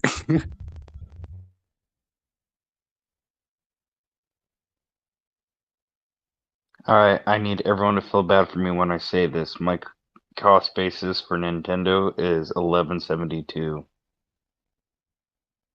Ouch. Bullish. Where's the Neo's top over term 20. vote? I was gonna say Neo's broke 25% for the day. There was a new Super Mario Brothers trailer that released today. For the new Are you Workhorse is saying starting to that move. anything will ever outperform John Leguizamo as Luigi? Stop that blasphemy. You stop it right now.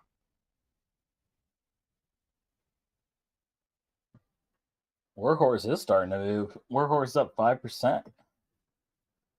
Meanwhile, Neo, I don't even know what to say about that one. 24.5%. Nuts.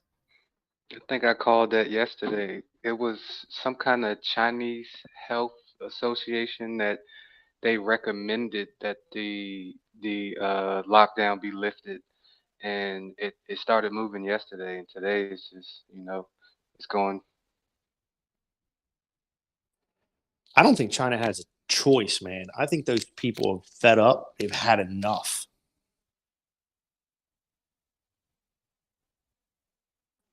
Yeah, but I don't think China cares about whether the people are fed up or whether they've had enough. China's China. Do we know how close that iPhone factory area is with the protests and to the Neo factories? I think they have all that work subbed out to so many different different areas that I don't think that's really going to affect Apple, man. One of Apple's major warehouses has been shut down for at least the past week over a major COVID lockdown. I don't know if you caught that, but it's definitely having an effect. Is that actually Apple or is it Foxconn? Apple, a manufacturing facility, I guess, where they put it all together. Is anybody looking at the Neo chart and thinking about what the potential price target should be from here? I'm looking at like maybe a $16 top of the range and maybe like $13 bottom of the range. I mean, It's got like with super support around $10, but this was a I'm looking at the huge yearly jump. chart. Sorry. I got you. Yeah, this pump looks pretty solid, so I'm gonna buy puts. Fuck them. Where are you gonna put your target price at though for the puts? Deciding whether I want to do in the money or out of the money, but I usually go out of the money, so probably like $10. The reason I'm looking at the yearly chart is just I'm not like super big on, oh, here's the trend line, so this means it's guaranteed to be here, but I just see that it found support kind of like at the $12 to $13 range. Let me see when this was. This is around like March when it kind of hit a bottom, and then it hit a bottom again in May. And now that it's kind of like pumping here, I'm just wondering if we can get up to $17 before it comes back down to earth, or even to like $13.30 if we can get up to that range before putting puts in. I don't know. Hopefully, we can get some kind of good news out of China, and that'll give it another run. Well, they'll be reporting deliveries really soon, tomorrow or the day after. So it'll either pop some more or drop.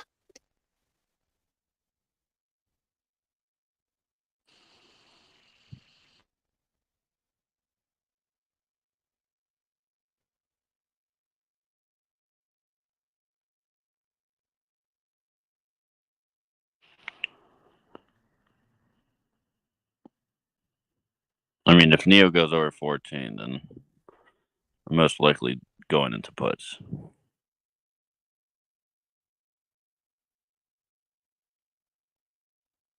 I'm gonna wait till it goes to 17, then put my puts in at 14, and then come back and talk shit. You think we're hitting 17? Yeah, I already bought the $10 I think like put. 10%, 17 maybe. 10%, 17, maybe like 40%, 13. And like 80% we hit. We just stay in this range and like stop at 13. I entered the $10 puts already. If it goes up, I'll buy more. Yeah, agree. I think right now is a good time to start putting in some puts, although don't go 100% in. Carvana is flirting with new yearly low, down 97.57% on the year. When are the ghetto towers coming into full effect? Yeah, any day now. I was going to start a rumor that Sundial was going to buy them and turn them into vertical grow houses for weed.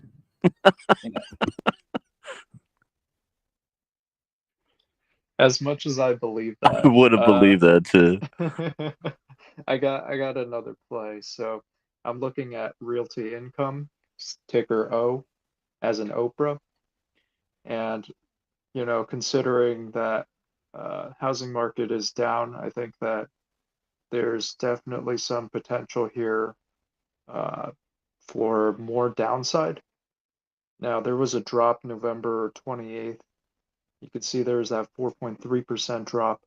But I think actually, and there's what looks like a dead cat bounce yesterday. I think that there's probably going to be a continued downside. It looked like there was some resistance at 55, 55, 56. So I'm thinking about holding March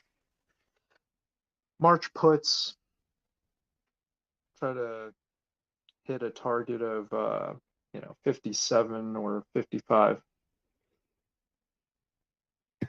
My other question for you on that would be: are you thinking about selling any cash secure? Because I know O is one of the few stocks out there that pays a monthly dividend, and I'm just wondering if there's a certain price you would actually buy it at. So I think that if it were to drop down to, let's say, 50, low 50s, I'd consider it. Because you look at long-term performance, that's not bad. 5-year return is 12%. So, I mean, I'm not saying that the stock itself is bad. I'm saying that it looks like there's a play here. That's not necessarily true, though. Oh yeah, and absolutely, I agree that there's probably more downsides ahead for the real estate market and for the various REITs. Oh, AG&C also. I've had puts on AG&C for a while.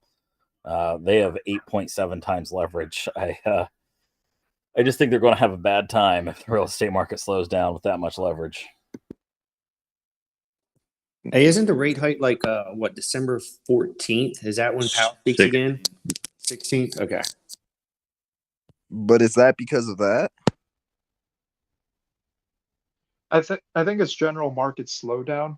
You could see there was already a huge amount of people who bought houses during COVID, and so there's a lot less demand now.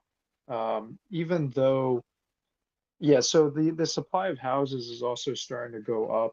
With the interest rates going up, yeah, that's definitely related because you don't want shitty interest rates. I mean, you don't want a shitty mortgage, right? So, those people who got in and got good deals, they're probably pretty happy with their mortgage rates.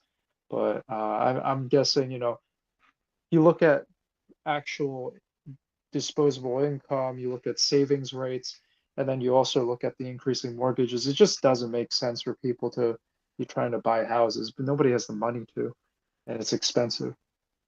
But assuming you do have the money and the affordability on the mortgage rate, right now could be a great time to start, cutting down the listing prices to get a deal on properties, right? And then So eventually, refinance to a lower interest rate as they come down. Right, yeah, because what happens is I think you'll see a lot of valuations start lowering. And there has been some debate as to how low they'll go because you have these huge ass companies that have all their automation teams buying up houses, right? And so you saw instances like Zillow where they really fucked that up. But actually, there's tons of real estate companies that are using AI to do the pricing and valuations and stuff. So even if one company fucked up really bad, I still think there's a lot of other of those institutional companies that are going to keep propping up prices somewhat. Not saying that they're just going to go in and buy up everything, but I don't think that the prices will necessarily fall as far as people might, the individual might want them to. That I don't want to get into the whole politics of that, but basically, yeah, I think there's enough I think that there's enough of the big money out there that they're going to start snapping up houses. If that happens, that's probably a good sign of the bottom being about near. Yeah, I'm most interested in the investors that went in heavy during COVID, or like Zillow and so forth, and Airbnb flippers and so forth. Like, are they cutting losses now? Are they still holding? What's kind of going on? Because 2020, 21, interest rates were so low. So for folks to sell, I'd be mind blown. So I kind of stayed in an Airbnb in 2021, and I talked to the lady that was running it. It was a 6-month Airbnb, but she had just changed it from an Airbnb to like an apartment, right? Because her HOA had came down and said that nobody in the entire area could do short-term rentals. And so she had been talking to some other Airbnb owners that lived in other gated communities and HOA communities like that. And apparently it's a thing. Like, HOAs are coming down saying that no Airbnbs in our HOA areas. So it impacts things. I just wanted to share that.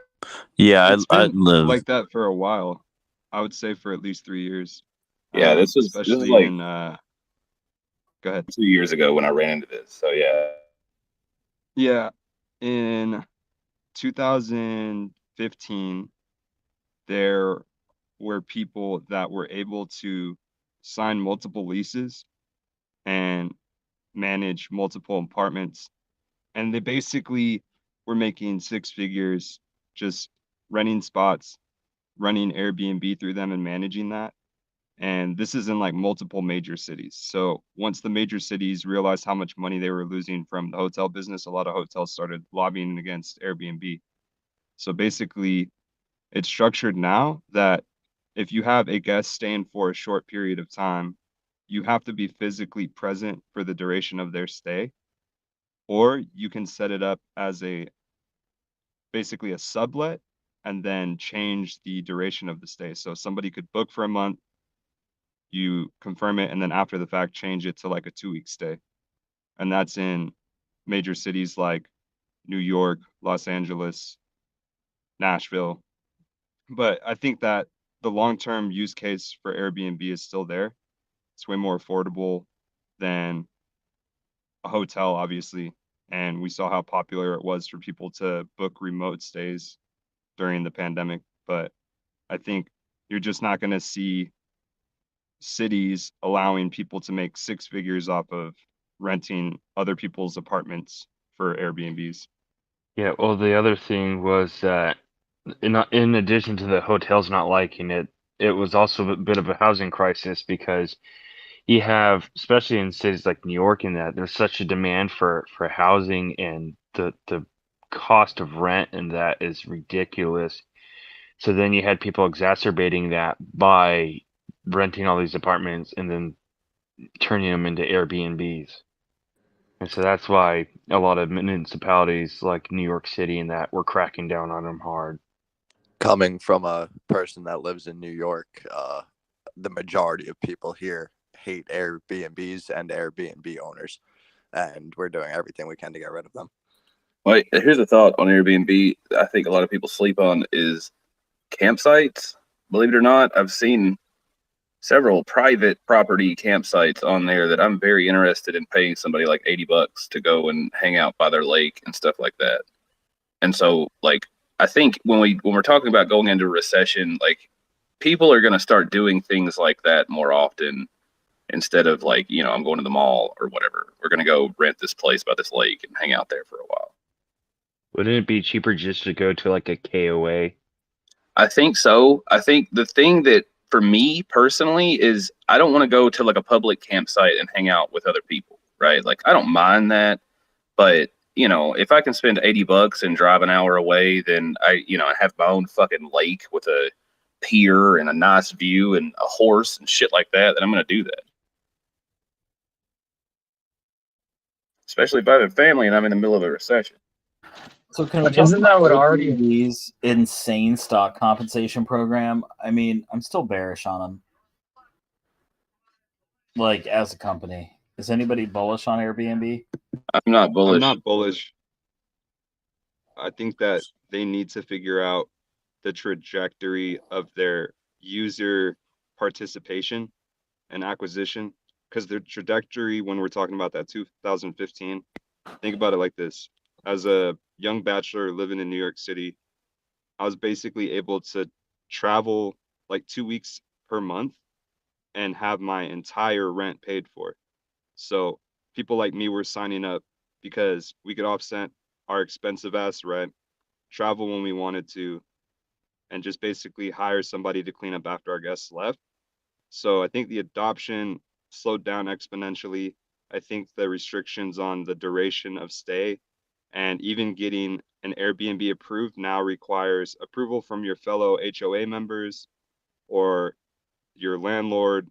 It takes like additional negotiations in your lease if you're someone who rents their apartment and wants to sublet because you travel for work. I mean, they're just not going to grow at the same velocity, but it still has widespread adoption. It still has the name recognition. So I'm not really sure how to play it at all. I'm just bearish overall. I mean, ultimately, the price is just of Airbnbs is surpassing hotels, right? It used to be the opposite significantly, to where it'd be beneficial to get an Airbnb because it was cheaper and you get the whole place or whatever it may be. They have all the amenities. And then, the hotels, you got to bring a whole bunch of stuff. But now it's kind of flipped, with COVID. I found Airbnbs. I'm still bringing sheets and blankets and pillows and all the other good things. And then, it's like, it's not cheaper than a hotel. And I'm getting full service. I'm getting food service. The price You know might what be I mean? going down with the recession. I'm not sure how you feel about recession incentivizing more people to rent out rooms or spots on Airbnb to supplement lost income. What do you think about that? Yeah, I mean, Airbnb, I think they released something today that it's introducing a new listing service in the United States that will, kind of help renters find an apartment where they can host part-time. So, Can you that's post kind that of, in chat by chance? yeah. It's on Reuters, but I'll post it in chat here shortly. I haven't been on Airbnb in a while, but the last time that I was, what I did notice was that the normal ass places you can stay had gone up, but the luxury places didn't seem to have gone up. And I'm wondering if that's a trend that you guys can attest to also, because that kind of adjusts things, right? I've also seen that trend in the restaurant industry where smaller companies that are more fancy restaurants have kept their prices the same, where they have higher end prices compared to places like Applebee's, Fridays, shit like that, staying or increasing their prices dramatically over the last couple of years. See, now it begs the question. The Airbnbs that are doing well right now are like the luxury apartments, because a lot of people like to do like a staycation, like instead of leaving the city, they'll stay in the city and then go to a nice place. Those seem to be doing really well, but just like kind of shitty cheap places, I think are much worse deals than a hotel now. I'm bearish on them. I have like short. I'm hoping for like $90 or even $80.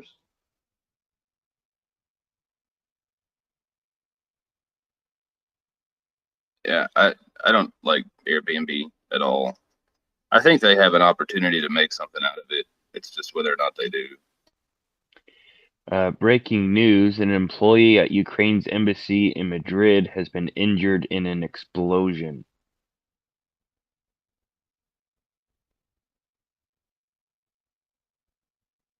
There was also a strike on Russian bases in Africa by a mystery plane last night. Oh joy. So this particular explosion that happened at the Ukraine embassy in Madrid, it was an envelope that detonated. So a very small bomb, but a bomb nonetheless. Pretty normal. Has Dennis Rader been released from prison?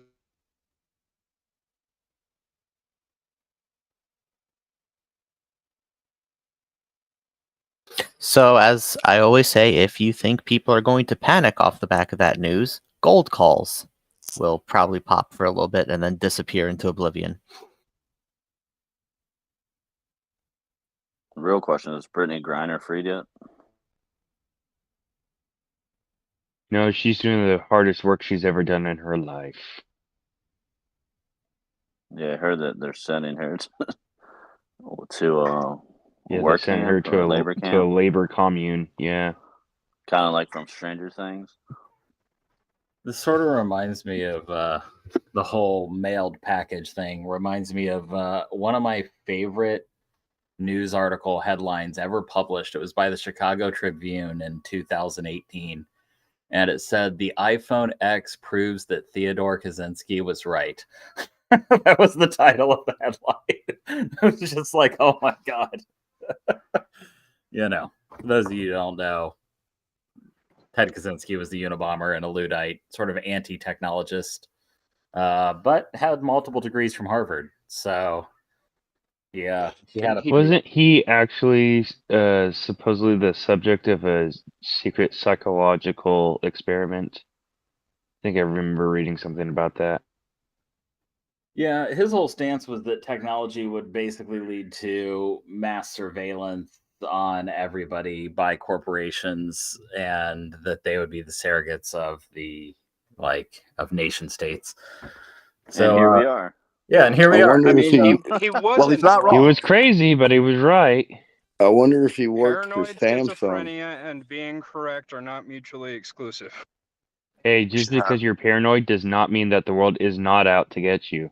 Yeah, Ernest Hemingway was paranoid about the FBI following him, and then after some Freedom of Information Act, it turns out the FBI were.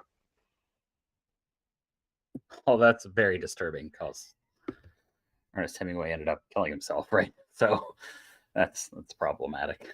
So they say. He had some help. I mean, did Ted Kaczynski ever actually kill anybody or just harm a bunch of people? Are you asking if the Unabomber harmed anyone or killed Did anyone? Ted Bundy harm No, anyone? he definitely hurt people, but I can't remember if he actually killed anyone with his Look very at what he blew inefficient up. bombs. Anyway, in about 7 minutes, I'm going to shut this chat down. It's going to be 11 o'clock. So any last minute plays here? Well, I did speaking of, the Dole debt in the comments. I was training somebody when you were talking about the Dole debt. I did copy and paste the email into the comments. Oh, the email you got from Dole that actually talked about their debt and the terms on that debt? That's the one. Very nice. So Very nice. back to our Unabomber conversation, he did kill 3 people I believe he likes to say he and only injured killed 23. Yeah, I knew his injury count was high. So he was better at it than the guy working for Samsung who just blew up all the phones in people's pockets. Hold on, what's the play? Is it just like put some fertilizer? No, I'm thinking- phones, Samsung. Yeah. I'm thinking of oil.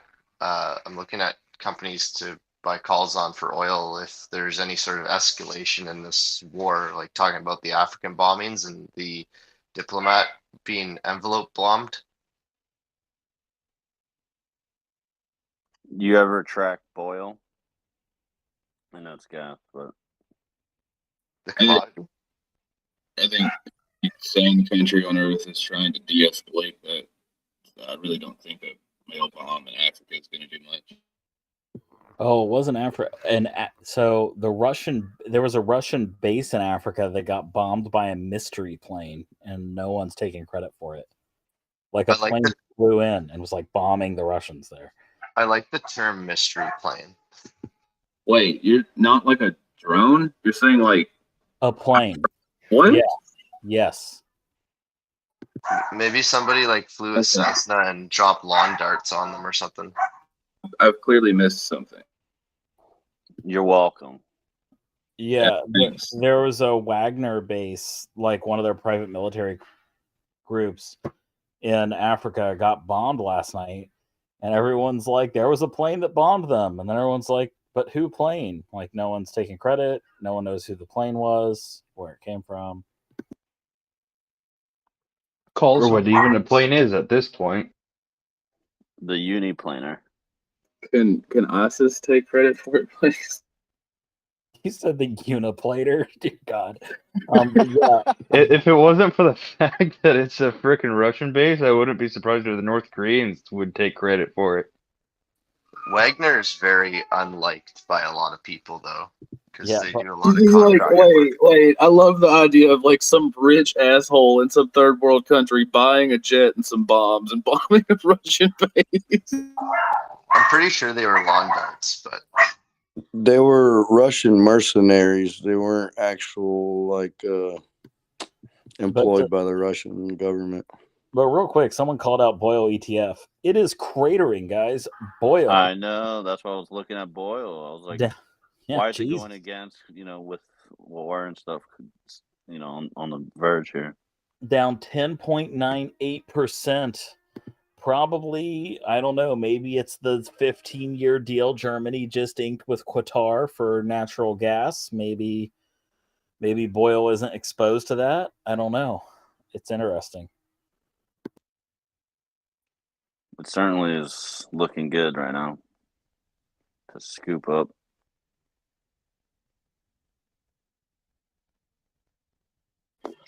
Fun fact is that the deal's contingent on Germany advancing to the knockout stage and then trading their spot to Qatar.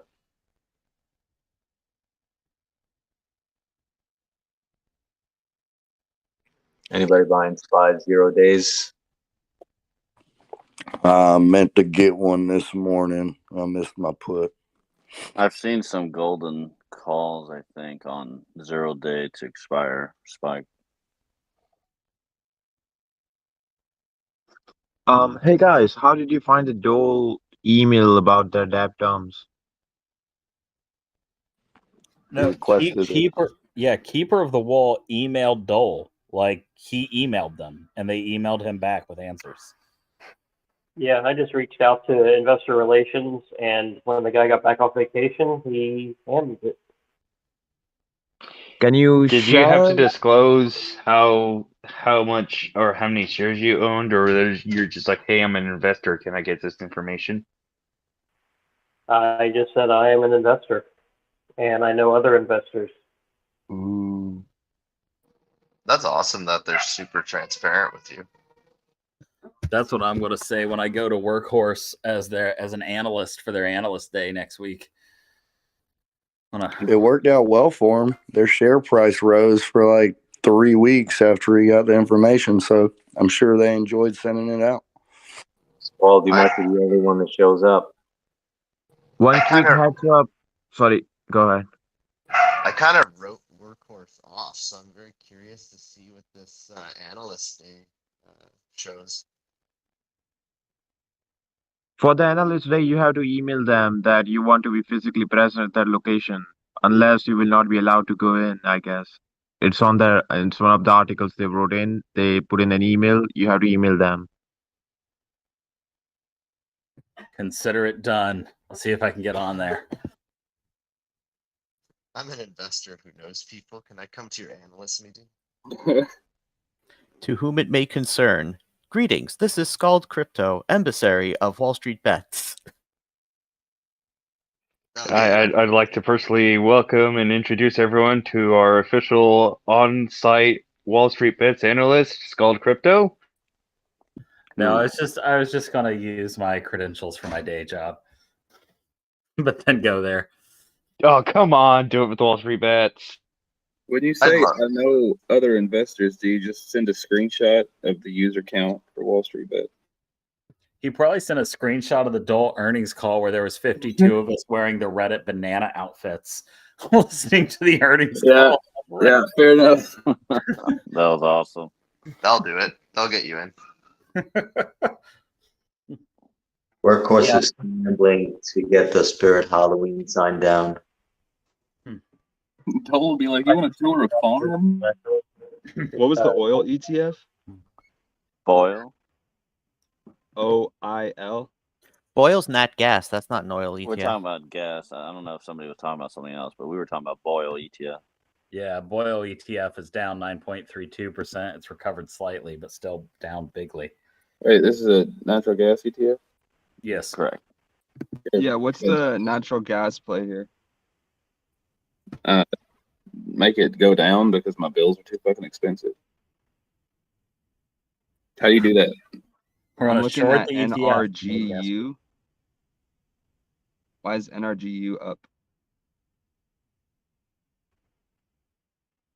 Well, guys, it's now 11 a.m. We've traded through the power hour. We had a lot of great discussions here. Opinion, unless you want to keep this going, I was going to shut it down. No, I think once we started talking about the Unabomber, that was time to call it. That was the highlight. Can Part you of the can you highlight reel. Okay. can you title this?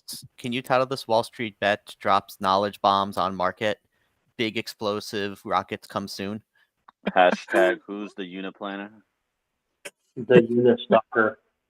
Just name it Uniplanar.